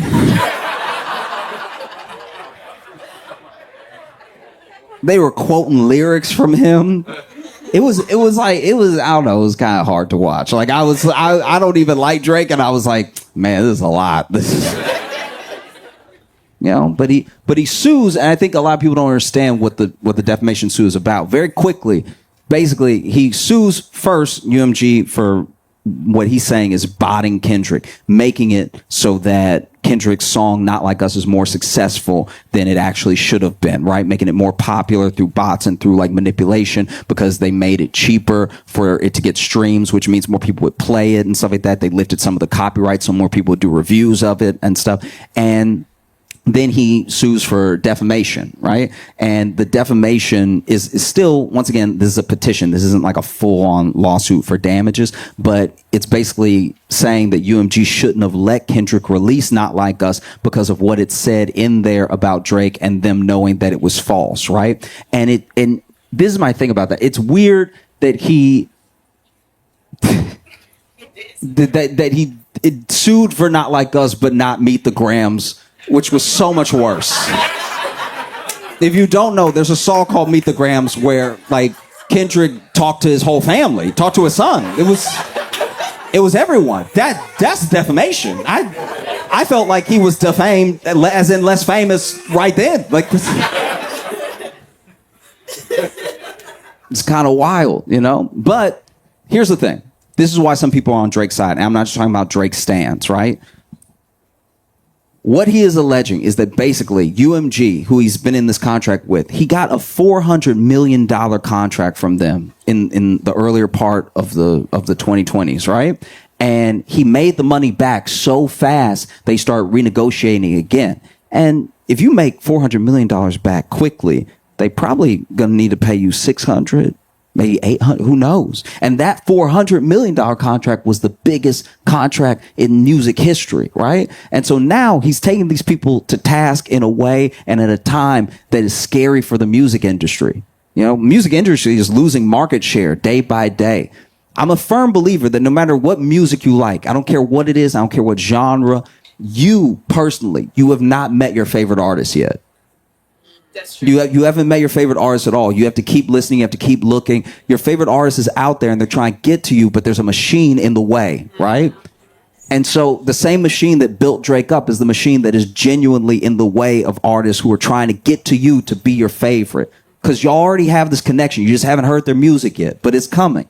Right? You just have to keep looking. And it's hard to look right now because of basically what Drake is alleging, that UMG, some of these big ones, they use payola, they use all these things to make sure that their artists are the only artists that you hear, so that your favorite is the best of what's been presented to you, right? And it's a tough thing because to call UMG out for it, for Kendrick, without acknowledging that it Happened to you, right? like you know because you were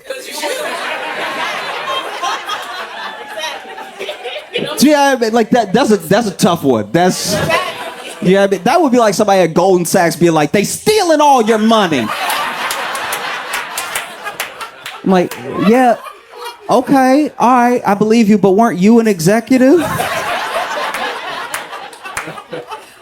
Yeah, but I'm suing because they stole from me too. They have no scruples at all. They'll steal from anybody. This is unacceptable.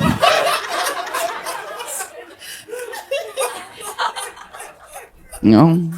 And so what Drake is basically alleging is that through the beef they had with Kendrick, UMG actually picked Kendrick and they built him up as much as possible to tear Drake down so that when he came back to the table and he was going to ask for more than his $400 million, they could look him in his eye and say, your stock has gone down.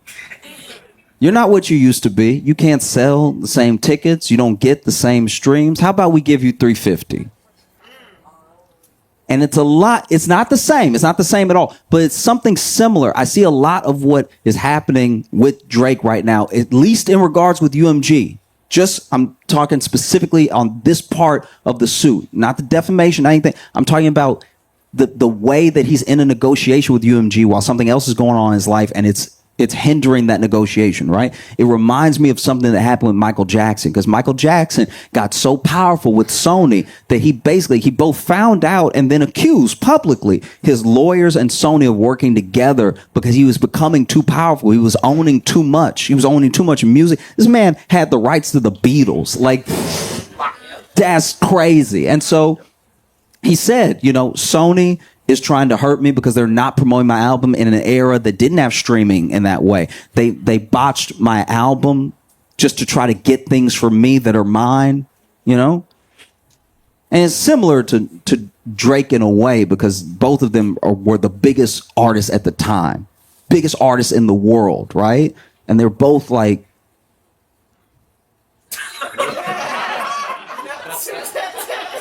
just hear me out. They were both.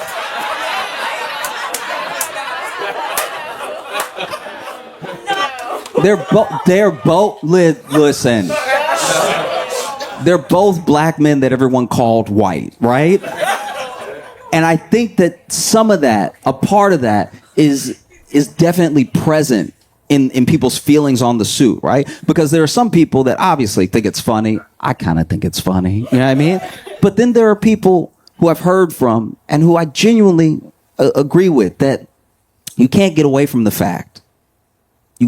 You cannot get away from the fact that these two individuals, even though their suits are not the same, even though their situations are not the same, these are two individuals who built themselves up to be the biggest in the world. And when it came time for a company to pay them,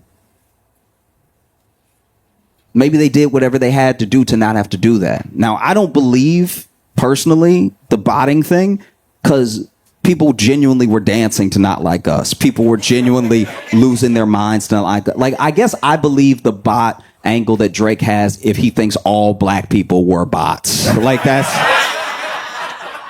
kind of what it would take. You know bots. You know how bots be. And look, when it comes to the bot thing, I'm not gonna lie to you. I've done a version of what Drake is doing in my head, just personally, because bots are all around us, and they're actually one of the reasons we fight so much. You think that everyone disagrees with you online. I'm not saying everyone agrees, but not everyone has the vitriol waiting for you, that it feels like it.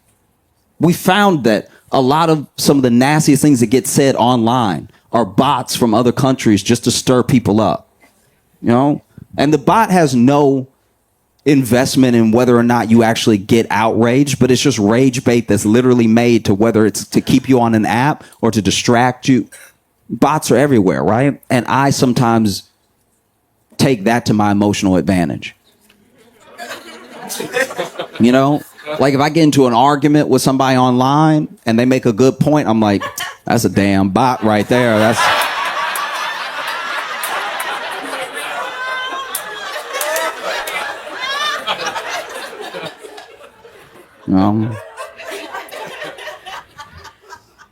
Like I used to be on the apps back in the day, and you know I would sometimes meet somebody, chat with them a while, then go on a date and everything. Maybe the date wouldn't work out, but I didn't get their number, and so I messaged them again on the app, and they don't respond. Like they ghost me, and I'm like, that damn bot's something else.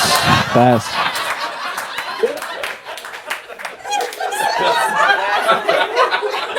These bots are out here wilding, right? Like, you know.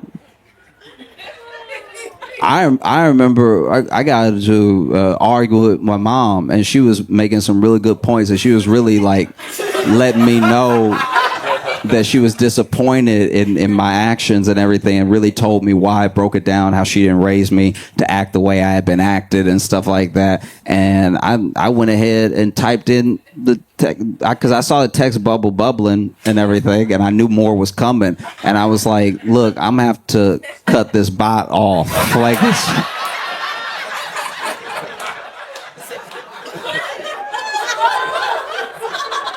Don't have time for bots.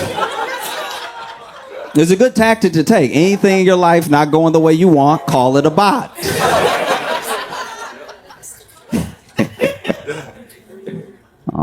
And I read and I talked to people as much as I could when the beef was going down. And I talked to Kendrick stans, I talked to Drake stans, I talked to people who did not listen to hip hop at all, who really didn't have a stake in the race at all. And there were people that were saying like, oh man, the only reason Kendrick stopped dropping diss tracks is because he was scared Drake was gonna hurt himself. Then I talked to people that were like, no, Drake dropped last, so the ball is in Kendrick's court, right? I heard delusional takes, I heard erratic takes, I heard takes that were just sort of blah, whatever. It's two grown men rhyming at each other, I don't care. Like, I heard it all. What I did not hear from Drake stans or hip-hop fans at all, the entire beef was, he should sue.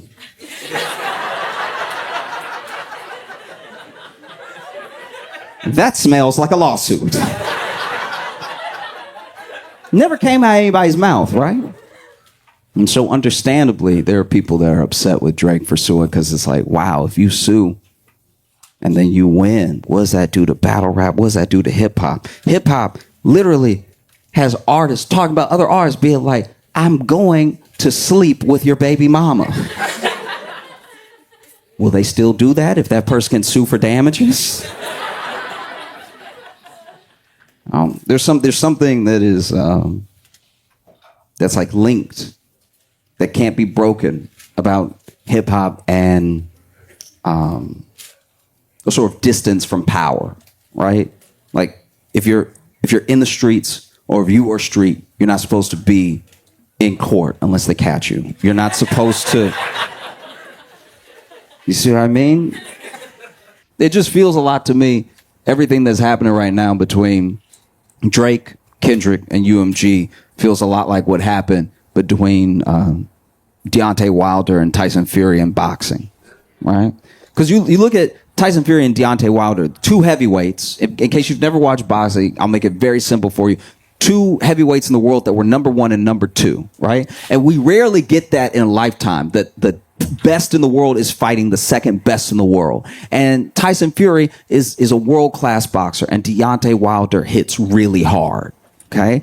He's not quite as good of a boxer as Tyson, but he hits so hard, you think that he must knock the soul out of people, right? And so, sure enough, they fight. And in the first fight, Deontay Wilder knocks down Tyson Fury in like such devastating fashion that when he hit the ground, personally, so he got knocked out for a second with his eyes open, and I thought he was dead. I was sure I had seen something terrible. Like I was sitting there just looking around, even though I knew I was the only one in the room.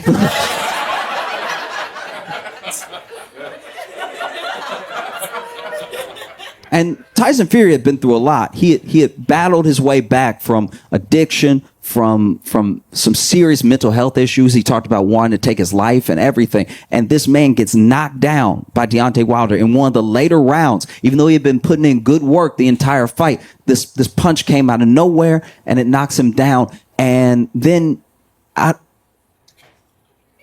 of nowhere, he blinks. And a part of me was like, he might still be dead. That's a reflex. I've heard of dead people blinking. That doesn't. And then he blinks again, and then he gets up, and he gets up all at once, just sort of rolls himself up and stands up, and the world is shocked. It's one of the biggest moments that year in sports. How did this dude get up? That feels impossible, right? This man sits up, stands up. And even Deontay Wilder is like, I thought you were dead. Deontay, like, he wasn't on camera in this moment from this angle, but he was probably looking at his fist like, I thought I killed him. That's okay. And they finished the fight, and the fight is a draw. And a lot of people thought that Tyson won the fight. And a lot of people said that it was a draw because boxing is rigged and it's corrupt and everything like that. I'm willing to believe both those things, but basically they did have to fight again because it was a draw. So neither one of them had lost their O yet, right? Second fight, Deontay Wilder shows up ready. And in his mind, he's like, I almost killed this dude the first time. So I'm gonna knock him out this time. It's gonna be simple. It's gonna be easy. I'm gonna get right to it. Right. I actually gave him a little too much respect. I backed up a little bit. Go in. Right. And Tyson Fury beats Deontay Wilder and beats him pretty bad. And I kind of thought he might beat him because I saw the documentary in the lead up, and there were people talking about like, oh, you know, Deontay's been knocking out his training partners when they're just holding the pads and stuff. And I'm like, that sound like he doesn't have aim. That's...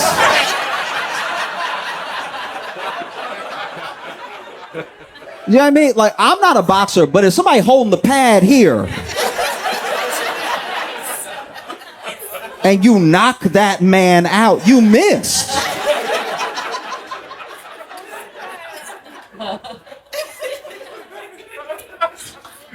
So, you know, Deontay Wilder gets beat in that second fight. They throw in the towel and everything. And Deontay cannot accept that he lost the fight.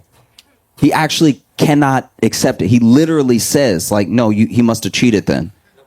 Because I almost killed this dude. This dude must have cheated. And he takes him on this long campaign. They try to investigate him, everything. They even pull out a clause where they have to do a third fight, even though Tyson wants to go and fight someone else now, and he goes on a whole campaign where he's like, no, this guy cheated. He must have cheated if he beat me because I had him.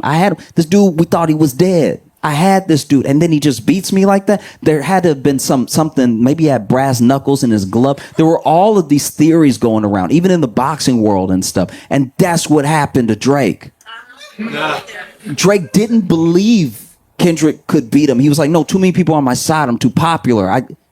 I'm too big. I'm genuinely too big to fail. He thought even though he was going into contract renegotiations with UMG, let me go ahead and have the sparring session with Kendrick. Number one, number two, going at it. It's going to get a ton of buzz. And then after I beat this dude, I'll be able to come to the table and be like, pay me my $800 million. Because I just took out supposedly the best rapper, right?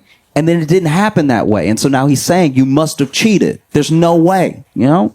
And this is a genuine mistake. Because now, if this actually follows all the way through and goes from a petition into a lawsuit,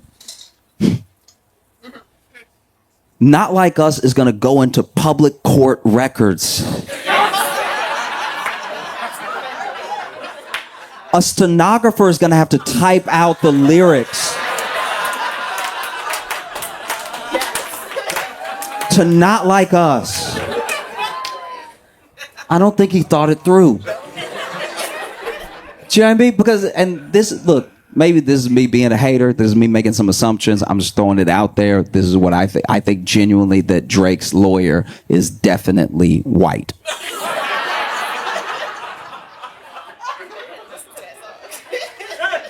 And so now I'm worried for Drake's lawyer that he's going to be in a predicament where he has to defend his client from the and then read out the lyrics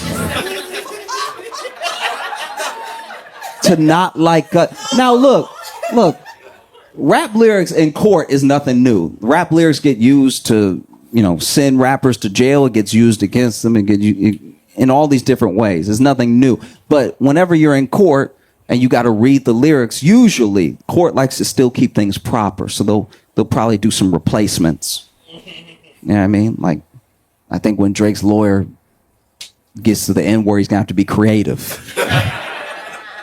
Going to have a different word in there. Probably something like, gentlemen.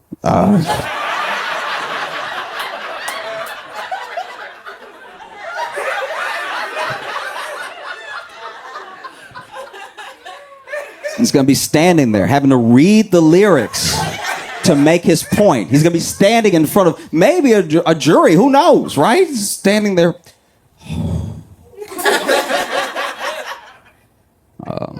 Okay. They tell me Chubb's the only one that get your hand-me-downs. Party at the party playing with his nose now. And Baca got a weird case. Why is he around? Certified lover boy. Certified...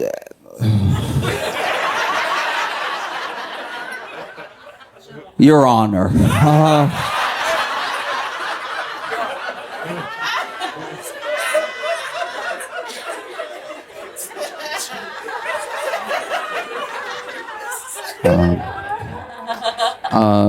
Wop, wop, wop, wop, wop.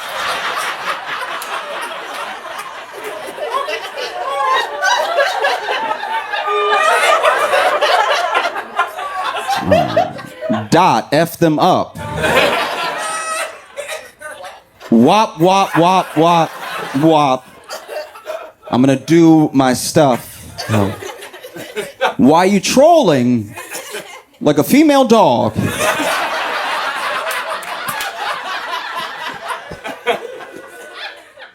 Ain't you tired? Trying to strike a chord. And that's a lot of O's. And it's probably I'll try. A.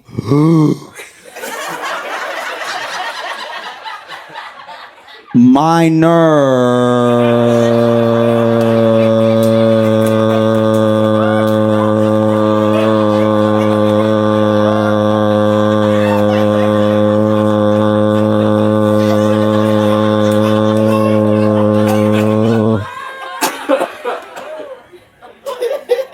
I'm sorry, I'll do one quick correction here. They're missing apostrophe R-E here. They're not like us. They're not like us. They're not, actually, I'll just take away the contract. They are not like us. They are not like us. They are not like us.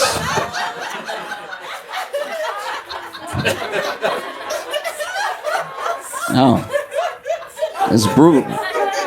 It's absolutely brutal, And I'm torn because there's things in this suit that if it goes through, if they can prove that UMG and even some of the other big labels are still using payola, maybe they have to do such a big payout that they make it not worth it to do it again. You know, that's a genuine hope that I have. Or maybe the government can look at these labels, look how much power they have, and, you know, it's unlikely, but break them up a bit, right? They're already losing market share with us, the people. They already don't have the power that they used to have, right? No matter how much they push, no matter how much they repeat, sometimes it just doesn't work. Because we know they're doing it, by the way. We already know they're doing it because we know when we look at charts and they're like, this is the top artist. And we're like, who?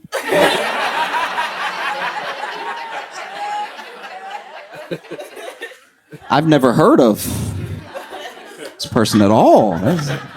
Do you, I guess. You know? So if the structure came tumbling down, that would help the little guy, the new artist. The artist has been trying this whole time to break through. Reminds me of the story of Samson, right? Make it very short. Samson was very strong, loses his strength, and then becomes enslaved by the Philistines. And then while he's between two pillars, he begs God, give me my strength back. Give me my strength back so I can take revenge on the Philistines. And God gives him his strength back just for that little bit of time, just for that time that it took to push the pillars, crack them, break it down, and bring it down on him and the Philistines. And I think that's what could be happening here. You know, because I don't know how Drake moves on from this at all, whether he wins or he loses. But I know that he might be able to bring the structure down with him, on him, right? And there is a genuine part of me that's split because I don't think that the bots thing happened in that way. I'm sure that generally it happens with every big artist. I will say that. I think no matter who you are, there's probably bots pushing, pulling, whatever. I don't think it's enough to make someone number one, but I do think that it must just happen, right? But the part that I can't get over is that, like, as much as I don't like Drake,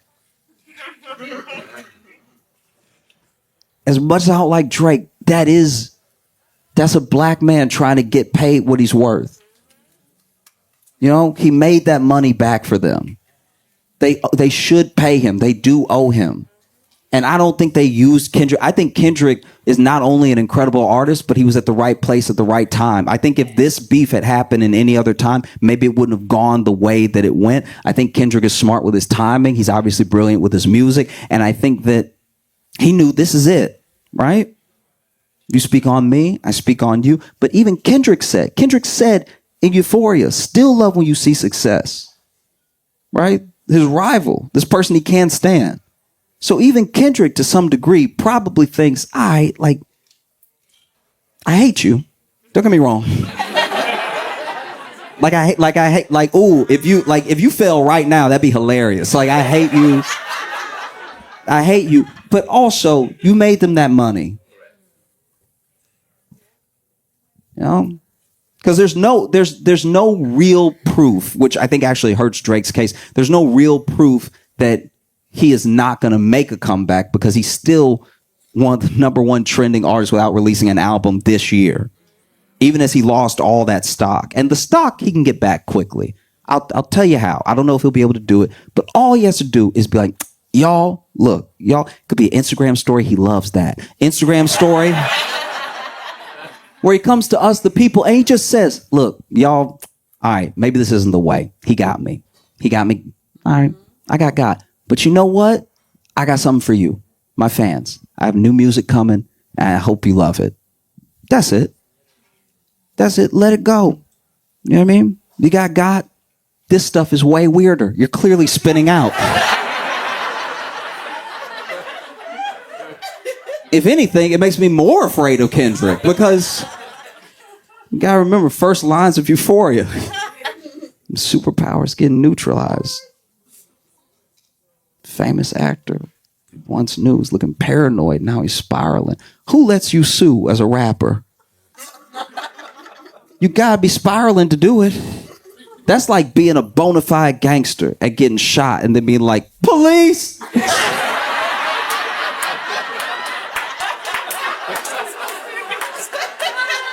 You know? I don't know. I think that, Kendrick caused a full release of the culture, of the movement. People are excited, revitalizing hip hop. There's a chance that with this suit, if he wins, if he follows it all the way through and he wins, that Drake could loose the people from the industry in a small way. And there's a chance that you could get to meet your favorite artist. I guess I'll just end it most appropriately with a line from J. Cole.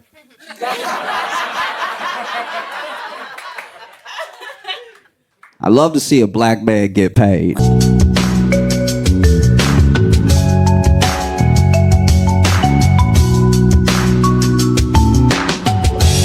Welcome to the Josh Johnson Show. I'm Josh Johnson, joined by my co-host and fellow stand-up comedian, Logan Nilsson. Logan, how you doing, buddy?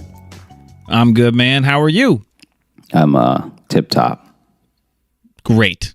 Yeah, it's been... I'm happy for you. Yeah, I mean, I'm happy. Apparently, my neighbors are happy. They've been doing burnouts all day. Yeah, we'll see if it shows up in the audio, but it does sound like you're living next door to the fucking Daytona 500, the way... Yeah. It literally just sounded like race cars going in a circle. We all celebrate in different ways, I guess. We all... I guess for context, because this will be a couple weeks after, but we're recording this the day after, Biden won the election. So a lot of people still out there. Yeah, still out there celebrating, doing a lot of left turns, I guess. Yeah. When I first heard it, I thought the apartment was moving. Because the first ones were so loud. They were so right loud. Out front? They seemed everywhere. Right. It sounded like the car was in my apartment. And I think they started being out front, and then now they've moved to more like the side streets. But yeah, and I'm sure if I were out there right now, I'd be like, yes, do it. It is very cool, because it is. It is like a fun thing to watch someone do. I love that character in the street racing movies. Yes, do it. I think that's very cool. Do it. Keep doing it even better. Yes. Well done, chums. Very cool. Matt, because here's the thing. I like it. Burn out, baby. I think it's very cool. What's funny to me, just in general about myself, is that I'm so scared to drive, but I'm not scared to fly at all. Like that is interesting. Yeah. But, well, I mean, I get it, but I mean, you're not flying the plane yourself. Yeah. That makes sense. Like, I guess if I was flying the plane, I would be very stressed out. Yeah, exactly. And I think why maybe, because do you get nervous when you're riding, like when you're like riding passenger to me? Like, is that nerve-wracking to you just being in a car? No, because I will here's the thing. This is the way I feel about cars, is that you're in a chair that could kill someone. Yes. So as long as I'm not doing the killing, I'm pretty chilled out. Yeah. I've been in the car with people who I know can't drive. I when I got in the car, I was like, this is a bad idea. This guy is this guy is about as nearsighted as they come. Right. So yeah, I'd say it's more just you just like the idea of being chauffeured, you piece of shit. No, I mean, maybe, but I also think that there's just the level of responsibility and the level of like probability that something bad will happen is just so much more likely in a car than it even is on a plane. Because if you think about it, it's like if you take 5 flights in an entire year, what's the likelihood that this flight is going down? Whereas if you drive every day, you're at least going to have some scares. You're way more likely to die in a car accident than a plane crash. I almost called it a plane accident. Yeah, it is an accident usually. When one plane bumps up into the back of another one, a little. Can I tell you, I saw a whole documentary about that, and you would not believe how many people lived. two planes coming Hit in midair. coming right at each other. With the radio, there was like something wrong with the frequency on one, and the other one was like having some other technical issue, so they just didn't see each other until this last second. And we think of planes as like a slow flying thing, but they're super fast. Oh no, they're crazy fast. And so the crash happened so fast, and I don't remember if they were both trying to land at the same. I'm positive they were trying to land at the same airport. That's the only reason two planes would. I could see that. But then they cut across each other, and basically the wing of one went into the other plane, and then they both crashed. And eyewitnesses on the scene said they saw a guy. This was like, this is only funny because so many people survived. They saw a guy that was like still in his seat. So like something out of a Bad Boys movie, still in his seat. The seat had like separated from the plane, had skidded in the field and just like skidded across, was still on a little bit of fire. And he just undid his seatbelt and walked away. Fuck it, my hero. Hell yeah. That dude wanted no parts of whatever was coming next. Be even better if he was sleeping. Like he was like, "Oh, here already." Well, already, okay. Looks like they burned that meal, whatever that was. Airline food, am I right? Yeah, but no. So that I think that you're right. That's I can't imagine if I was going to try to fly a plane. I would be like, why are there so many buttons? Either fly or don't. There should just be a fly button. There should just be one button that says fly. Yeah. This button says New York. This button says LA. You push one way, push one the other. Yeah, no, you'd be a wreck with that. But no, you are way more likely to die in a car accident than in a plane crash. And I think it's like your most accidents more than likely happen within like 3 miles of home. Yeah. For most people. Yeah, when you let your guard down. Because I think usually that's... Well, I think you let your guard down, that's when you're like, oh, fuck, I gotta go! And you burn out your driveway to get the hell out, going towards work. I think is why it's that maybe. Or it's the end of an election, you decide to drag race a stranger. Yeah. All day, apparently. Oh, what are you doing tomorrow? I'm just gonna drive around Brooklyn and just get into I'm gonna race for pinks, baby. That's what I'm gonna be doing all day. Woo, Biden. This is how I can tell I'm getting older. Not only am I not out there with them, but as I was hearing the second hour of it, I was like, they wasting good gas money. Yeah, man. I have that thought all the time. Come on, man.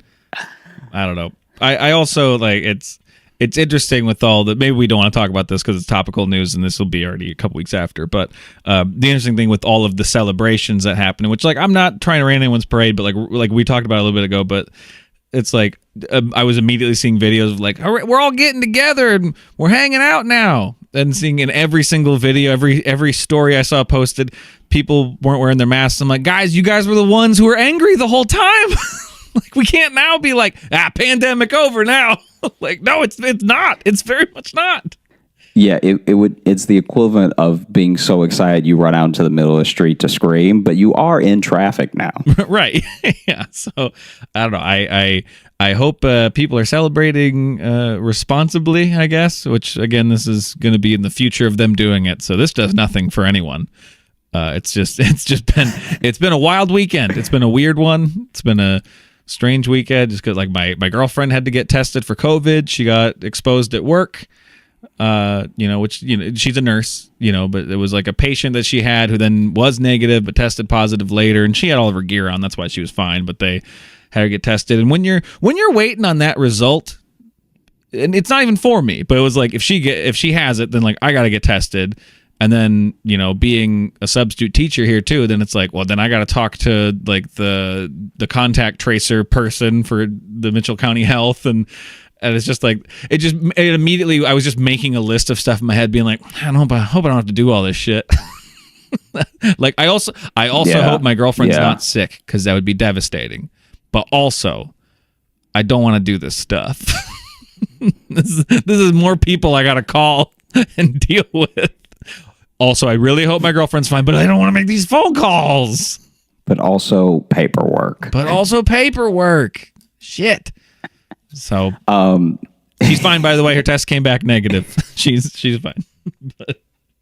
Yeah, but you don't want to leave people on a cliffhanger like that. Yeah, you don't. Well, and I just had a couple people being like, "Oh, do you want like a friend being like, hey, do you want to have like beers in the yard or whatever and hang out for a second?" Or talked about helping my brother with his house or something a little bit, because those are people who or take all the precautions too. And he was just like, hey, do you want to do something tomorrow? And I'm just like, well, I gotta wait and make sure COVID's not in my house. And he's like, yes, good idea, thank you. Oh man, it's also the thing that I think I've just been anxious about is that to what you're saying and to like what we were talking about before, I'm probably gonna go home for Thanksgiving, which means I'll get on my first flight of the whole year. Yeah, and so it's just had me thinking about flights a lot, like just about the safety and just about like. Man, you're daydreaming about flights. You're having these planes.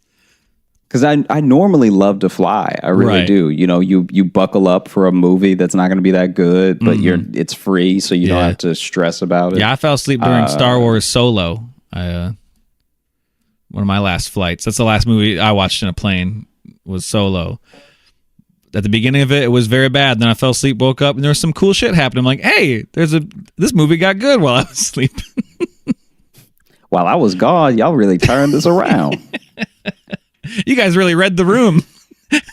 Yeah. Yeah, quick. We're losing him. No, he's sleeping, man. Get Donald Glover in here. Come on. Let's get... Yeah, we got him back. Don Glover, nice haircut. I missed his introduction entirely. Woke up and just like, oh, Lando Calrissian's here. Oh, they're flying from something. Neat. Yeah. Dude, so I don't know if you saw this. This is actually pretty old story overall. Mm-hmm. But there was this couple that was on a flight, and so this was back before the Face ID, right? When it was still just the finger, right? Just the fingerprint on the phone to unlock it. Oh, right. Okay. Right? If you wanted to have those extra. Until you said phone, I was like, Face ID for what? Yeah, no. I'm like, I've never had to scan anything to get on a flight. Like, yeah, like aside from my ticket. I'm just saying, like, this is how you know it was like a few years ago, right? Right. Yeah. So my man fell asleep, right? Mm-hmm. And his wife, while he's asleep, grabbed his phone, took his finger, and then unlocked his phone with his sleeping hand, right? Mm-hmm. And then when she unlocked the phone, she found everything. She found all the homegirls in there, found everything, and then she started beating his ass so hard they had to land the plane.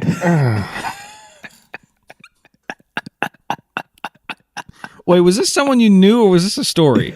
No. This is a news story. Okay, because I remember this now. I remember. Yeah.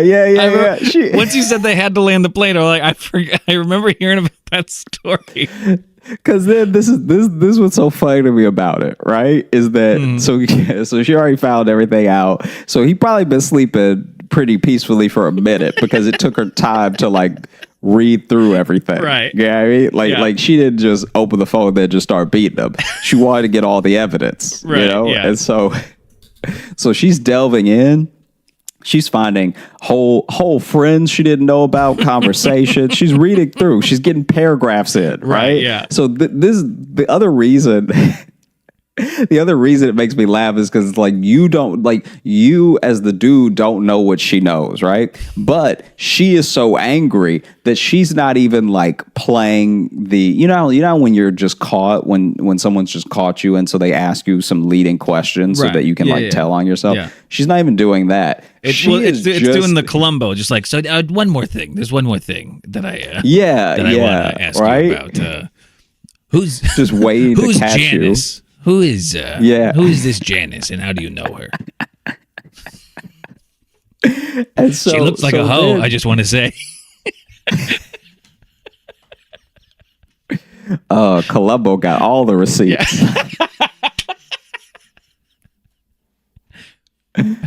And so then, obviously there's not like a full on transcript of what happened, but from the report that I saw, she basically woke him up by beating him, right? So then this dude is sleeping peacefully and he just feels hands just slapping, right? Hi, honey. So What? just slap, and then questions in between the slapping.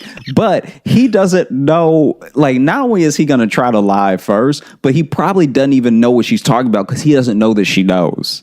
So now she's like, boom, slap. Who is Janice? And then he's like, huh? And then she's like, don't huh me, because in her mind, he's already lying. But he genuinely is coming out of sleep. So he's going huh as like, I'm waking up back from unconsciousness. My first thought is like, anytime I've fallen asleep on a plane and woken up, it takes a second to be like, where the fuck am I? So now add slapping to that. Yeah. And Yeah. Now add slapping. Where am I? Who are you? What's happening? What year is it? Who's Janice? That's right. And from the report that I saw, not only did she have form, but he was also in the reports. Really good form. She squared up. I mean, it didn't say she had good form. It just said that she was beating him handily. So the report just says she was winning. Yeah. Oh, easily. He wasn't even covering up well. He needs some lessons. Just some general boxing lessons about your guard, because she's breaking through the guard with uppercuts. All right. While seated in a plane aisle, that's incredibly difficult. Oh no. Was she above him? This is the best part. So okay. then I was was she standing or was she sitting still in the seat next to him, or did she get up? No. Okay, not only has she hadn't got up yet. All right. Oh, okay. So that's the thing. So that is some good punches if she's able to really fuck him up seated next to him. That's an awkward way to hit. And I'm pretty sure she had like I don't have any evidence for this, but I'm pretty sure she had like fully planned it out how she was going to start. Like, it wasn't an emotional thing. She thought through, like every sentence she was reading, she was thinking through how she was going to beat this dude's ass. So I'm pretty sure she lowered the seat back table just to box him in a little bit more. All right. I like that, or I like the idea of her calmly putting it up in preparation for ass beating, of being like, oh well, hang on, I got to do this, and let me undo my seatbelt, and you're gonna need some help, so I'm gonna go ahead and call the attendant now, and then that's it. That's exactly what I'm talking about. I feel like she calmly raised her seat back table and calmly lowered his, and just was setting up everything nicely, right? Put some coffee on it too. Probably turned his reading light on just so he'd be blinded. So then not only is she beating his ass, but he is in a window seat, so he's fully boxed in. Yeah. He can't get out. Yeah. And so then it's not like, no one really knows what's going on when any fight on a plane starts. Okay. So there's like a commotion, but he's not even like yelling like stop hitting me or anything yet, because he's just so out of it. Mm-hmm. Right. And then he just wants to know if they're there yet. Yeah. So then finally, wouldn't that be great if it was like, you started getting beat, but you've also landed, so you'll be able to get away soon. Nah, they were mid-flight. You're 10,000 feet stuck. Sorry, you're getting beat across 2 time zones. Yeah, you're about to join the 6 feet deep, mile high club. Not sure how that math works out, but it's not good for you. It's not good for you. Yeah, it's not going to be great. I think it ends with you being thrown off the plane. 6 feet deep, mile high club. And so she is like, she's like wailing on him, right? Right. And then I don't know if the flight attendant saw first or a passenger saw first, but then they like got involved, like, ma'am, you know what I mean? Because like the thing that's funny to me about stuff like this is that no matter how like trashy someone is behaving, someone at their job still has to say ma'am or sir. Yeah. Like it always cracks me up. Like it's like even Waffle House fights, I'll be like, sir, and then they start swinging. Listen, then the employee starts fighting. Which I think it makes the punches more righteous if you say sir while doing it. It really, I don't know. It adds an extra level of stank to it. Just like, oh yeah, sir. Right? You know, it really.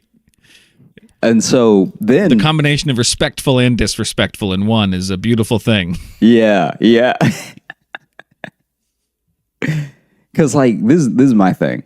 So then, you know, people are kind of trying to get her off of him and everything. But like, I don't know if she's just that strong or people are not quite trying to break the fight up good enough, because there's no way this is the thing. As someone who watches fights, I love martial arts. I watch UFC, everything. Yeah. Refs rarely have a problem breaking up a fight between two big guys. So it shouldn't be that hard to break up a fight between a person who's not fighting back and a person who's trying to fight in a middle seat. Like that, like right. Well, but that seems pretty straightforward. In a plane, though, those people didn't agree ahead of time that if they get broken up, they have to go to their separate corners. You know, it's a different set of rules that have been laid out. Because really, the main rule is, hey, don't fight on the plane, and already that's being ignored. So now any other form of decorum of someone coming in the middle being like, hey, now, you know, that shit's gone. Sorry, they're already fighting in the air. Like gods. But I mean, this is my thing. There's at least two flight attendants on this plane, right? Because it was a decently sized plane, right? So between two people, right, and what I hope is an air marshal, that's proof that air marshal wasn't on that plane. Oh, for sure. Or he's cheating on his wife.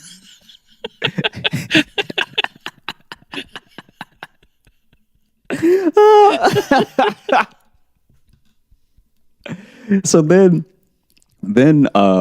they cannot seem to stop her. Like she's just in the pocket. She's just landing nice clean strikes. And then I can also tell you, as someone who's tried to break up fights before, that sometimes they're too messy and you end up getting hurt as the person trying to break up the fight. So I can tell if someone's beating another person well enough, you don't want to get involved. You're like, hey, look, especially like, I'm pretty sure that you are now slowly. So initially, when you see people hitting people, you're usually on the side of the person being hit because no one likes violence, right? You know? But then as she is yelling out more accusations, it does kind of start to seem slightly more even. Yeah, I mean, like, right. I mean, like most of the time, if I see a woman start punching a man, I'm in the back of my mind, I'm like, he probably deserves this, but I probably need to do something. You know, like, yeah, like you try to break it up because you're like, in the off chance that this is just an abusive woman, let's you know, let's break this up. I don't like seeing people get hurt out and about, but if it's a woman going, it says, I'm like, oh, he probably did something, but not saying it's worth him getting punched. I'm not saying violence is going to solve it, but I guarantee there's a story. Like, yeah, if she's in the middle of screaming, the best years of my life, da da da da, I gave you two kids, da da da da. It's like, oof. Yeah. You start to be a little gentler with your declarations to stop. Like, oh no, ma'am, don't, please, don't do it. And so then they cannot get her off of him, and I guess they just tell the pilot. I guess someone stops trying to break up the fight and just runs to the cockpit and is like, hey, look, we have a situation. Yeah. I can't even pass out the snacks. All right. Listen, if we don't land this plane, she's going to bring us all down. She All right. she is gonna use him to beat us. Okay. She's gonna put a fist through one of the windows, and then this whole cabin's gonna get depressurized. And so yeah, they landed, and I mean, I do remember almost that certain story. she got arrested upon landing. Oh, It's like I thought you were saying she got arrested upon, and I'm like, that is not a phrase. That is not. no. No, I'm pretty sure they were waiting for her. Whatever because you can't. Because this is also the thing. She also must have been beating his ass as they were landing. So imagine you already think you hate flying, right? Imagine you can see out the window the ground getting a little closer, and you just count down in your head. All right, 15, 14, 13. We gotta land soon. We gotta, and then imagine this. So she's beating him, right? Mm-hmm. She's beating him, and then they land. And so he's like, oh, thank goodness I'm saved. But then, because they weren't supposed to be at this airport anyway, they can't get to the gate. They need to wait for a gate. Right. Well, and so now he's basically just getting beat in a car. well, and even if they get to the gate, like I know this wasn't even the airport they're going to, but there's always people who are quick to just rush out and clog up the hallway too. So now you're just going to get beat while people are walking by watching it. Yeah. Oof. And then, okay, so you gotta say thank you to the captain while you're getting punched in the head. No. Thank you guys. Ow. Thank you. Thank you. You good for nothing. Thank you. Yeah, she even does it too. I told you. Thank you guys. You do such great work. Yeah. So look, this is insane.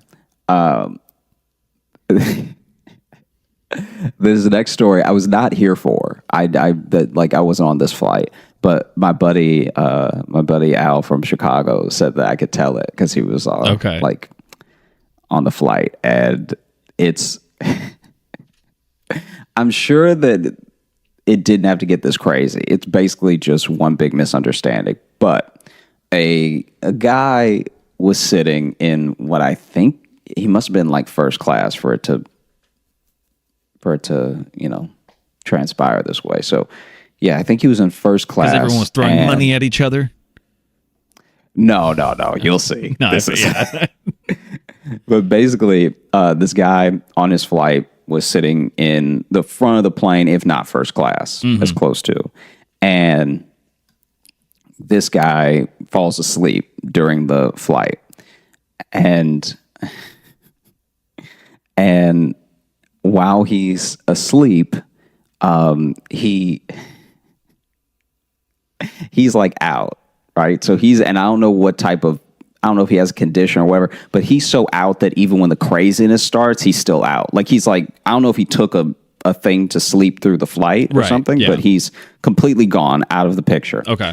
And the flight is about halfway there. So it's a flight from I think it was from Chicago to Portland. And so they're halfway there. So they've been in the air for 2.5 hours or something. And at one point, I don't know if they're trying to gain altitude. I don't know why, but the plane sort of tilts, upward. And as the plane is slightly tilting upward, a foot rolls through the aisle, just bouncing, rolling on its side, like a foot in a shoe rolls all the way to the back. And so everyone seems to see it. Yeah. And it's quiet at first. And it's checking. Well, then they start checking with each other. Like, did you fucking see a foot go by? So everyone is calm at first because they're all to your point, did you see that foot? Everything, right? Then I'm just not getting like air sickness or something, right? Like you. Yeah, you saw a whole foot right? in a shoe you roll saw by, that, right? So then look, God is a genius, all right? Because the comedic timing of this could not be pulled off any better. So as the foot's rolling, it's not until it hits the very back with a thud that people start screaming, right? So this lady in the back that was probably like next to the foot, and that's Right. why she screamed. Because everyone else, it was just a moment, but for her, this is her life now. Well, and you can maybe convince yourself that like, oh, maybe it's just a shoe, but when it's got the thud of a foot in it, yeah. that makes it more real.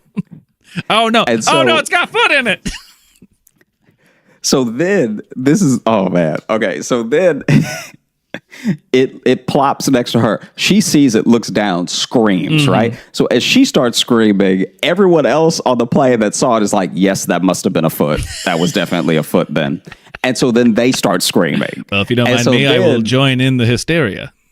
Right? So you know how the flight attendants usually, especially on like a fairly sized flight, they usually sit basically like in this back compartment where all the food and all this stuff is.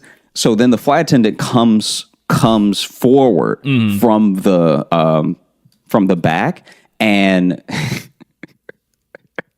is like looking for like everyone stay calm, what's happening, right? Steps on the foot. And then she looks down and goes, oh my God. And so then she's like, you can tell when someone's like trying to like compartmentalize all their feelings, but also be professional. So then she is like, is someone okay? Is someone missing a foot? Yeah. And so then like people kind of stop screaming now because now it's like, it's not like it's calmed down, but now at least someone is trying to take care of it. Right. And so like the woman that the foot was next to is still hysterical. But then like the flight attendant's like, is anyone like, is this a prank? Like what is this? This isn't funny. Like, is someone missing their foot? And then whole time this guy in the first class is still asleep. And I'm guessing, and then finally, I'm guessing he's missing a foot. So then as she's like making these same like proclamations of like, you know, like, cause now she's like in that space, I guess, where she's gone from like scared herself to like a little like mad. And so then as she's walking to the plane, just repeating herself, she's like, yeah, this isn't funny. There can be serious consequences for like doing stuff like this on a plane. Like this isn't a joke or anything. Yeah. Is someone you missing can't a foot? travel with any fruit or vegetables or foots. You can't. We check that. You can't have it. That is overhead luggage at best. Yeah. All right. Yeah. Do you have any foot or vegetables to declare? So then as she gets closer to the front, she ends up waking that guy up. And this guy goes, my foot, my foot, which doesn't help. No. Because it just sounds like now someone's foot fell off. Yeah.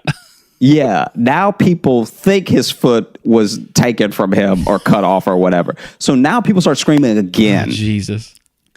And she still doesn't have the foot. She's just walking around looking to see if somebody's like snickering or something. Like she didn't pick up the foot or anything or the shoe. But like then she gets the guy and, you know, logical explanation. The dude has a prosthetic foot up to the ankle and for more room when he's flying and taking a nap, he takes it off. Mm-hmm. But in this particular instance, the way that the plane gained altitude, it went a little bit to the side and then up. So it perfectly dumped his foot into the aisle and then rolled it back. I also just don't think if I saw a foot land next to me, and it's like you would be able to tell it was prosthetic. I don't know if that I'd be like, like I don't think that would be my first. I'd be like, oh fuck. A foot. I mean, like, you're a reasonable person, but like all fair. type of manner of people fly. Like I feel like imagine that's true. Imagine if this is your first flight. That's true. This is your first flight ever. That would be and great. Just feet are rolling next to you. Does this happen on everyone? Does this happen on every flight? Are there limbs rolling about? Oh, That's man. wild. And then he was also arrested once they landed. No, Man. for public nuisance. No. Just imagine you're like you're like, my foot is like, sir, oh my god, sir, it's your foot, are you okay? He's like, where's my foot? And now you have to be like, it pretty much rolled next to the bathroom, I'll go get it. Yeah. Oh, it's back there. And he's like, oh, it's encroached now, let them keep it. It's been sullied by their grubby fingers. Imagine what you would think someone was doing though, if you, because you know how they have the curtain that doesn't do anything, the curtain between Yeah. first class and coach, Right, yeah. and then under that curtain just spits a foot. Yeah, you'd start to think it's some sort of like, oh, like, I get it. The rich people get away with murder. We're in international airspace or some shit. So now this is where Just sending body parts and carcasses Yeah, for the right. rest of us. It's where the Epsteins of the world get to just dismember people at the front of the plane. I get what the curtain's for now. Champagne and dismemberments. Oh man. But yeah, I just, I want to experience flights again. Now I want to know, know. is it are you specifically missing experiencing flights, or are you experiencing anything? Because I don't that's a good question. I don't even particularly like flying that much. Hell yeah, I could go for a flight right now just because it would be something else. I can't remember what country, but they're offering flights right now that just are, there's no destination. You're just in the air for 2 hours. Yeah, I've heard about that. Yeah. I couldn't. I don't miss flying that much. I like for it to end up somewhere.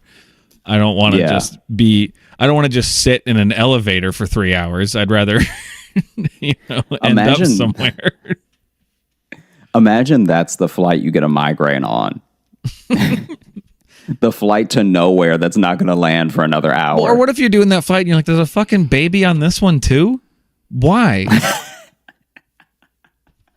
Like what? It's already a weird idea to like have to fly the baby anywhere, but to go nowhere, you brought the baby? That's so funny. I'm trying to sleep, and your baby is keeping me awake on my 2-hour flight back home from home. Yeah. I have some flight like credits still sitting because I was supposed to come to New York at the beginning of the year, right before. Remember, it was the week New York shut down in the initial pandemic stuff.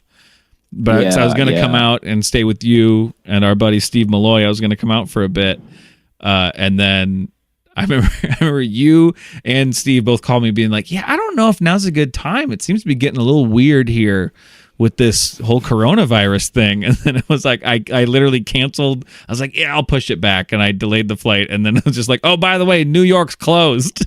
Don't come. Yeah. And I was like, okay, well, I chose that timing well, I guess. Yeah, this would actually be a very different podcast if you had come, because you probably would have had to stay. Probably would have been like living here the entire time. Yeah. Well, yeah, we would just be recording in person then. We wouldn't have to deal with with FaceTimes and stuff. Yeah, I don't know, but I think I still have those credits through next year, into like when I canceled it. So, if that ever becomes an option again, maybe I'll use it. But yeah, fuck, it keeps not looking that way. And it's embarrassing that Iowa, a very spread out state where it's very easy to not be near people, we're like one of the worst places in the nation right now. So I don't know. Like, it's the point of having all these cornfields between us if we're all just going to get together and touch mouths. Like, I don't understand it. That's what the Midwest gets for being so friendly. Yeah, it shouldn't be so easy to find each other in all these corn mazes that we have, but I don't know. Man, I also think for me too, the movies when I was flying were like, I would try a movie that I would never watch on land in a flight. Oh yeah. Well, for me it was always like, oh, if I fall asleep during this, that's fine, because I don't normally do that if I'm watching something, at home. It's usually something I want to watch. But in a plane where it's like, well, I'm literally just passing time, so I don't really give a shit what this is. You know, I am conscious though, just like, has this one got like sex in it? Because there's like people next to me, and like it's on the back of the seat. You know, you're always. Yeah, so my thing is, especially on flights to Australia, which I've had a few now, and so those are long flights there, and How long sometimes is that shorter flight? flights back. How is that from like 16 hours? Jesus? See, I've Something like never that. done a flight like that, and Yeah, I think it's 16 from New York. It's actually only like, I think it's only like 12 from LA. oh, is it? Okay.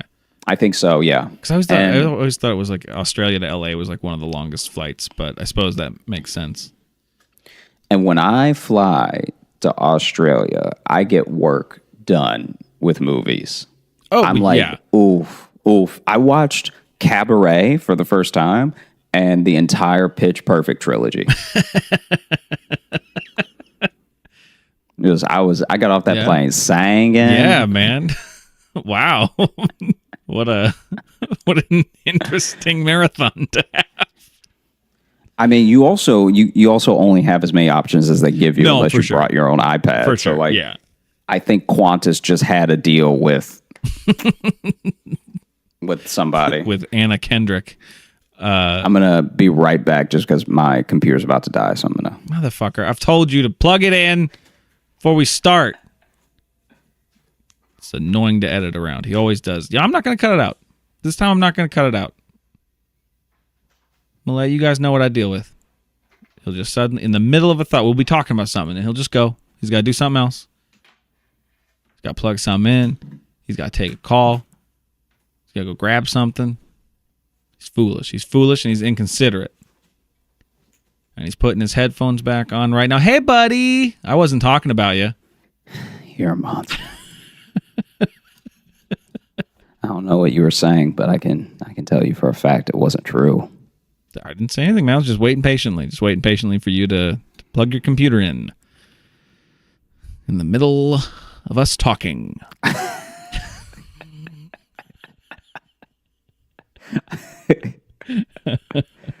Oh man. What? Say something. What? It's just it's one of those things where oh man. I wondered about a lot of people if I met them at different times, if we would have the relationship that we have. And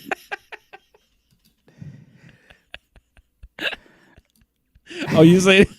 Are you thinking if we met now we wouldn't be friends?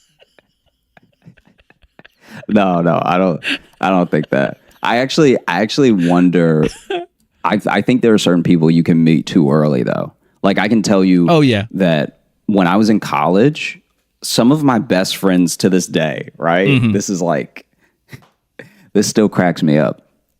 So 3 of my best friends from college, when I met each of them, I did not like them. I did not like them at all. I like it was more than I just didn't like them. I like weirdly had a bone to pick with them. And Oh, yeah.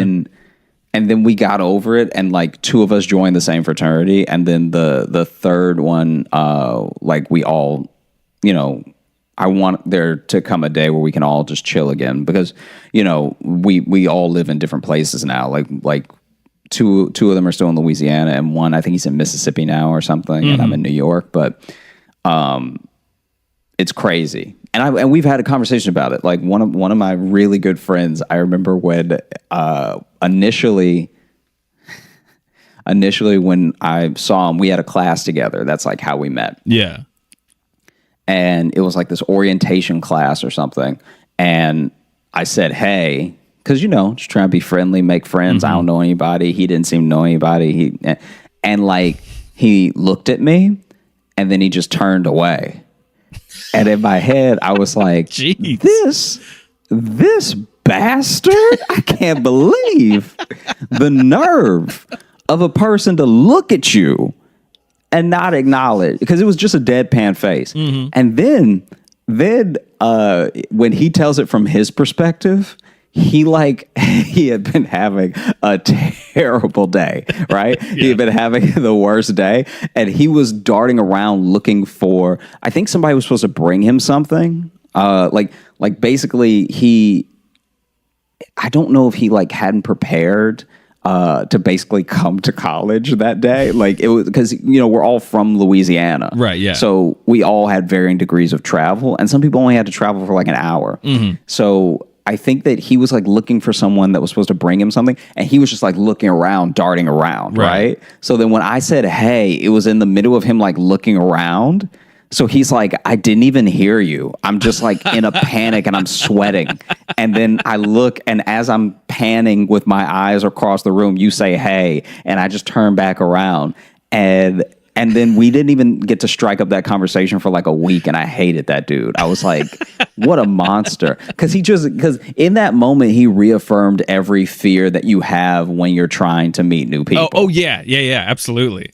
You'd be like, oh, this is why you don't introduce yourself. This is why you don't put yourself out there. Then he apologized profusely. He was like, oh, man, I'm so sorry. Yeah, I was looking around for people to make friends with, too. And then we ended up becoming friends a week later. Right. And I was like, this dude's the best. Then the the other dude, we had some sort of weird misunderstanding when we met where we got in an argument, but then we worked it out and then ended up going to the cafeteria together and having lunch together. And then our friendship sort of started there.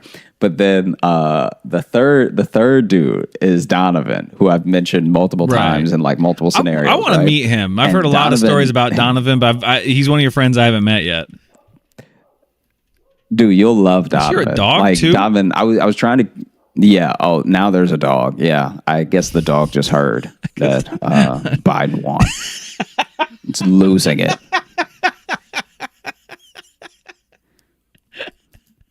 I swear, between burnouts and dogs, we're gonna get this podcast recorded. Yeah. No, I'm getting a lot of fun Foley from your end of the recording. It's what it's like to be in Brooklyn. Yeah, but, all right, man. I just probably a dog chasing the cars. The dog's winning the street race. Yeah. So then, when it came to Tyler, who was the one of my first friends that I made, he was the one that we had lunch together and everything. And then I would go over to Tyler's room, and he was roommates with Donovan, right? Mm-hmm. And so Donovan and I did not vibe at first. It was really interesting how it played out, because in my head, Donovan was just this, I just projected so much onto him because Donovan is so many things that I am not. So I was just this is a big dude trying to thinks he's so cool and stuff, all this stuff like this, right? Stuff that didn't even make sense. And then he thought that I was crazy. He thought I was legit out of my mind. Right. And then because he also hung out with Tyler, because Tyler was his roommate, I would just be talking or telling stories the way that we talk, and I will tell you a story, and he'll be this guy's, something's wrong with him. Something's not right. I don't like it. And this is the thing that turned him off of me. I think I could be wrong. I'll have to ask him about this, or maybe he'll text me how wrong I am if he listens to this episode. Yeah, does he listen? How good of a friend is he? Yeah, he listens. Support the show. Yeah. I'm just creating drama for no reason.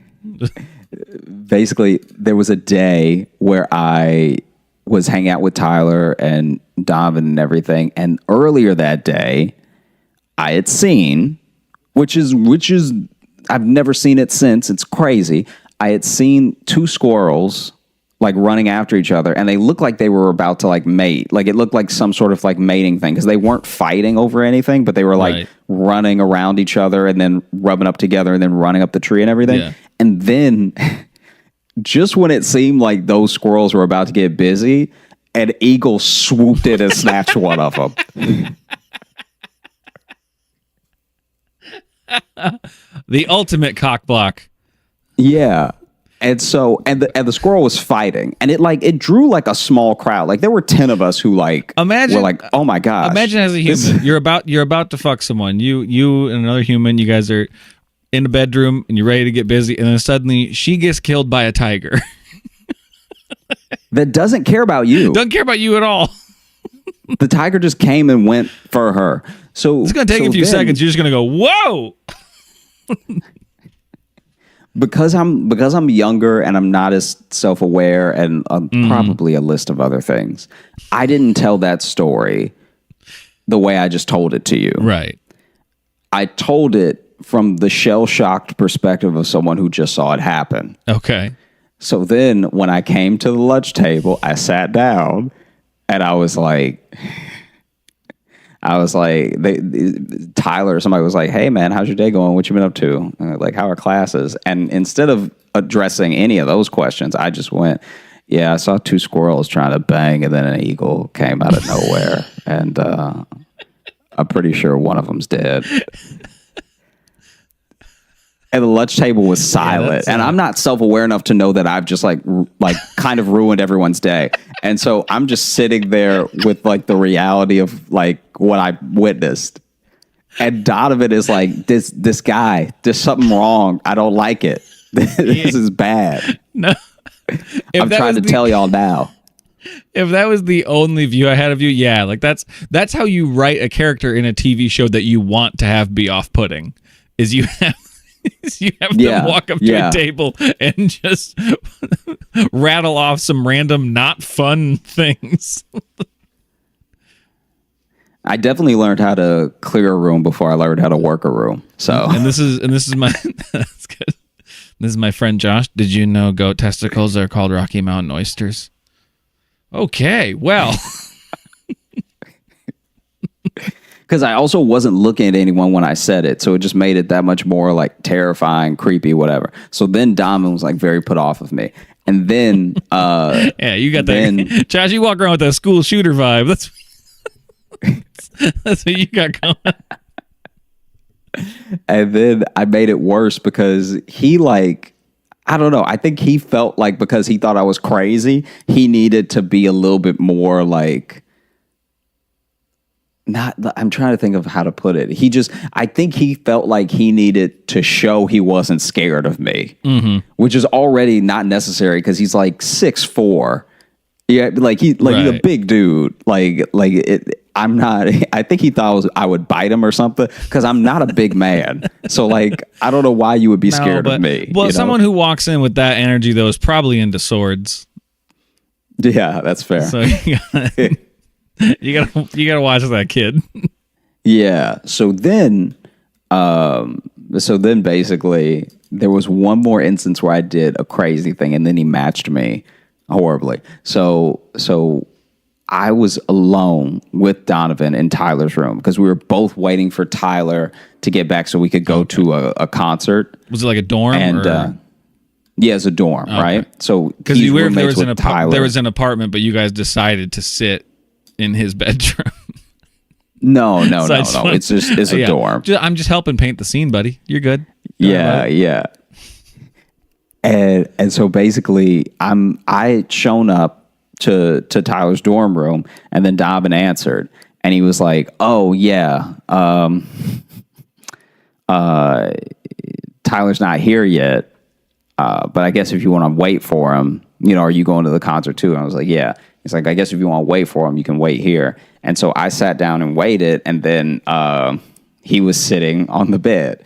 And then I don't know if he said something or he did something where I was like, I'm not going to let this dude intimidate me. All right? I'm going to do something crazy to show him I'm not scared of him. Okay, so this one you're doing on purpose. This one I did on purpose. The previous crazy was just you. This one, though, is an intent to be crazy.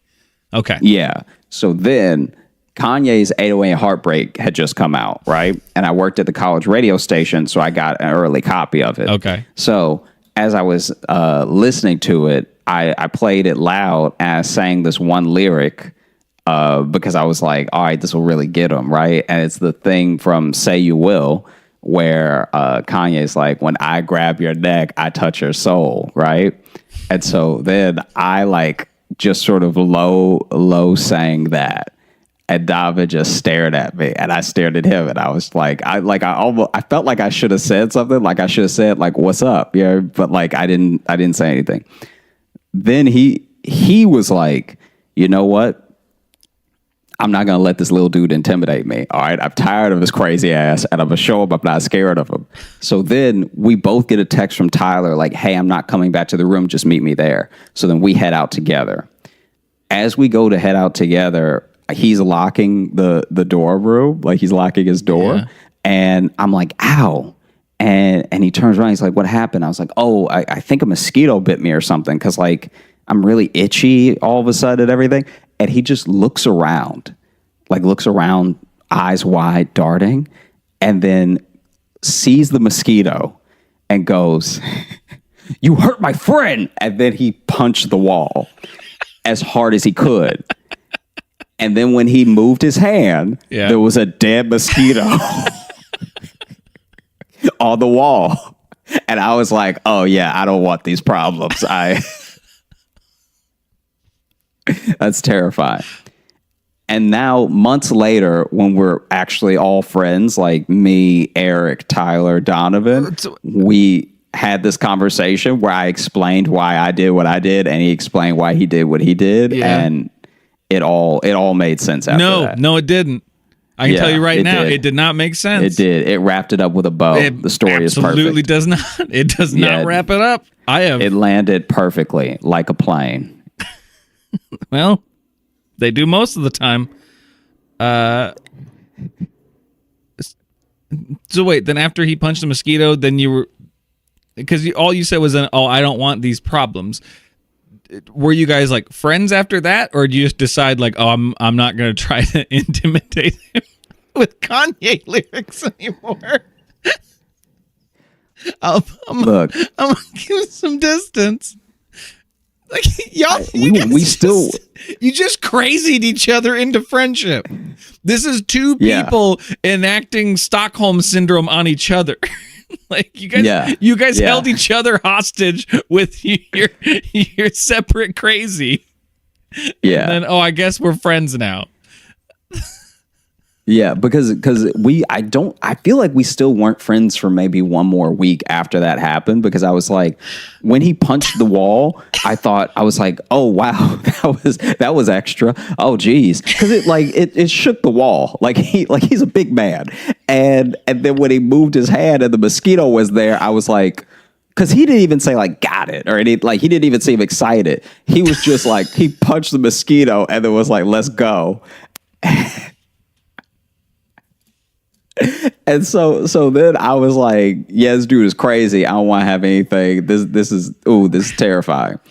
And then maybe after a week or so, when we were all hanging out and were realizing we were becoming friends, like we were realizing that we meet up after classes and we spend most of our evenings hanging out, that we were like, "You know what's crazy is that when we met, I actually didn't like you for this reason." You know what's crazy? Everything we fucking did.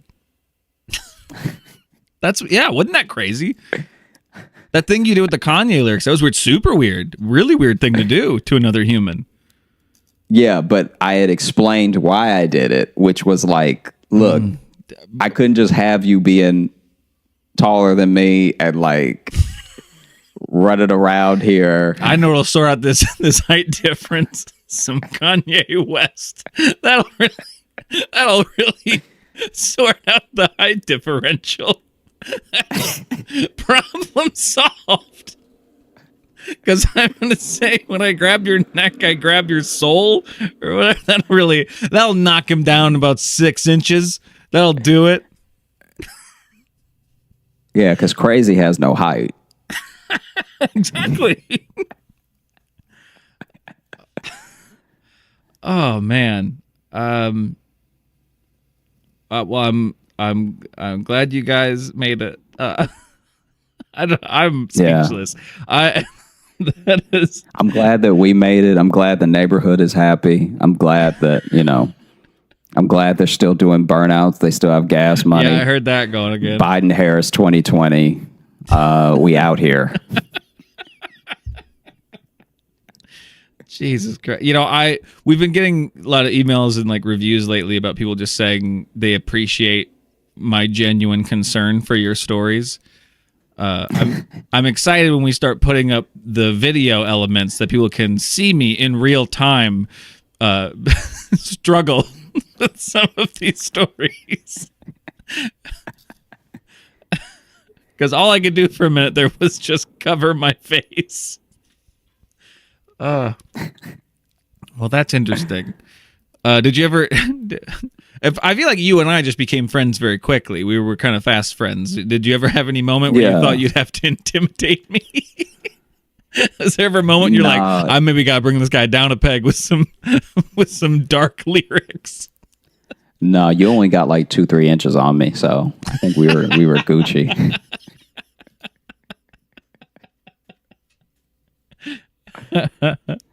Fair enough. I feel like that's a primal thing. It's like I have to show this person I'm not scared of them, and I'm just gonna be crazy. No. I mean, you're right to an extent, but just not the way you're saying it. Because I do get it when you meet people like that, and you do want to let them know like you're not going to take their shit or whatever. But like, I don't. It's just your tactic that's really throwing me off. Is they just like, I'm going to put on this song and I'm going to say this one. I'm going to say this one lyric.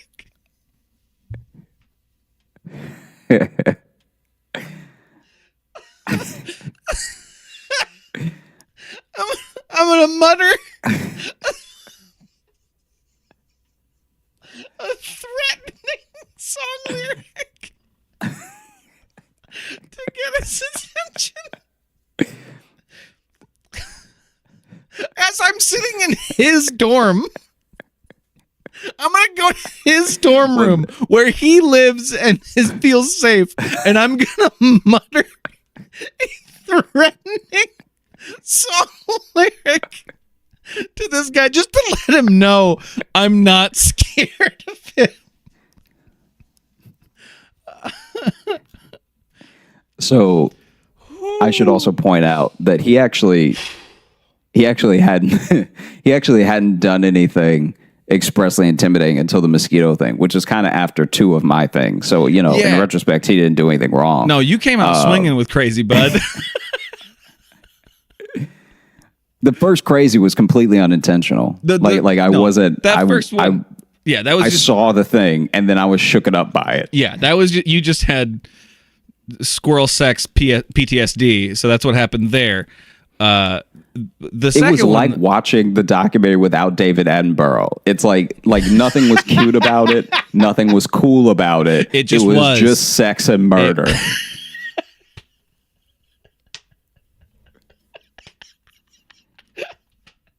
It was just nature at its most primal. Someone's gonna get fucked and someone's gonna get got. That's how it goes in these nature docs, baby.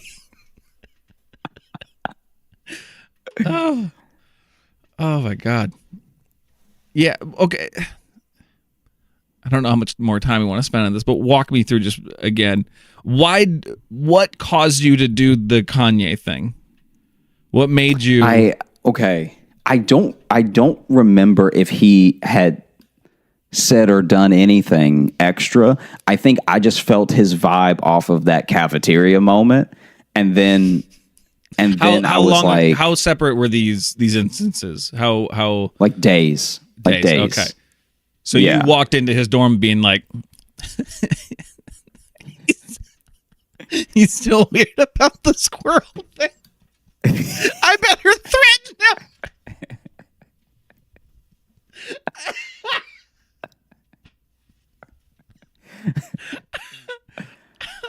Oh, maybe I came off too strong before. I know what'll fix it.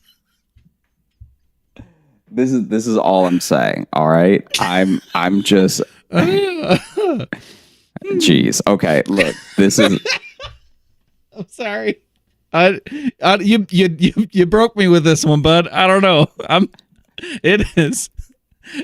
I was much like those guys racing around your block. This is just running circles in my brain, and it is continually fascinating me. So look, I was coming from a place where I wasn't going to his dorm room in my mind. I was going to meet Tyler to go do something with Tyler that I didn't even know Donovan was also going to do. Right. So then in my mind, I'm not just sitting in his room to intimidate him. I'm sitting in his room and I'm like, all right, if we're going to keep both being around Tyler, then like, we must fight for his love. Yeah, I mean, I can't have you sort of like treat me like I'm crazy. So let me be so crazy you won't say anything. Right. And that's what I did. And then when he punched that mosquito, the fact that he actually killed that mosquito was like, I still think about that. Yeah. Because that's accuracy on top of like just good hand-eye coordination and strength, and like he hit it hard. Like he hit it too hard. He also said to the mosquito, "You hurt my friend." So yeah. Now I'm imagining a situation where Donovan had decided you were his friend and he was going to protect you. And then you showed up and were like, well, grabbed your neck. Grabbed your soul. I didn't think about that till afterwards though. Like it isn't until retrospect sets in that you realize how long you've actually been friends with your friends. Right. Like I like with you and I feel like we became fast friends. Like I feel like within 2 weeks I was like going over to your place and like Maddie knew me and we would like go to Mike's together. You know what I mean? Maddie's my dog. But then Maddie's his dog. I don't know. I just felt like saying that because you just said Maddie knew me. Like, no, I know, but because I almost went like I was petting Maddie, and then I just said Maddie knew me, so it was funny that you were then like, guys, Maddie's a dog, just because Josh doesn't know how to talk to people. But yeah, like so I think that with Donovan, Eric, Tyler, we all became faster friends than it felt like in that year. But looking back to like the freshman year of college now, I'm like, oh, we were friends in no time. But those moments, like just when you're in it, those moments feel like an eternity. It's like you're at this new place and especially, you don't know anybody. The moments feel longer too when you take the time to just openly threaten each other. That really elongates. That elongates a moment. When you turn just a simple hangout into fucking high noon, it really it makes things feel longer. I will say that. Yeah. I mean, I can see that. Yeah. So, wow. Like I said, Donovan didn't do anything wrong. Listen, bud, my reactions have not been about what Donovan did. That is not what I've been hung up on. I am casting no stones at Donovan. I've been completely hung up on the insane man muttering threatening lyrics at somebody just because he's getting a vibe that he thinks he needs to pick a moment to be quietly crazy and threatening. That's what I'm hung up on. It's not Donovan. I honestly feel like Donovan gave you too many chances. Well, we're over an hour. Do you? God, you're fucking weird. I love you to death. You're so fucking weird. Oh, you're great. Okay. If there wasn't a copyright on it, I'd sing the lyric right now, but I don't want those problems. Mm-hmm. Yeah, and Kanye's not president now, so he's got time to track people down. So.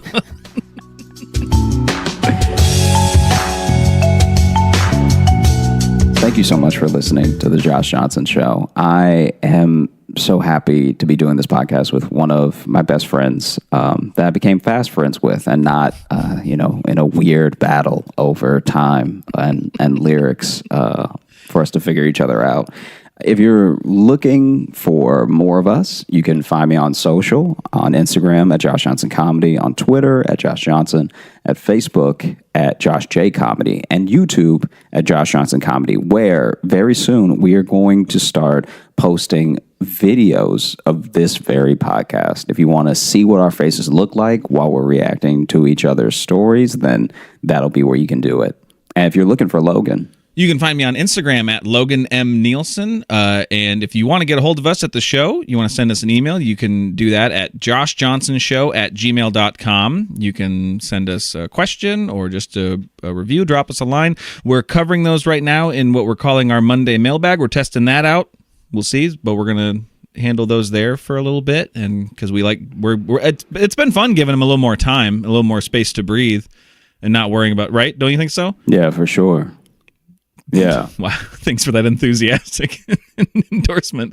I mean, this is how I say everything. This is why no one believes that I have feelings. But you can get a hold of us there. And, if you could leave us a review on Apple Podcasts, a 5-star review, if you feel so kind, and leave us a review there. We like to cover those.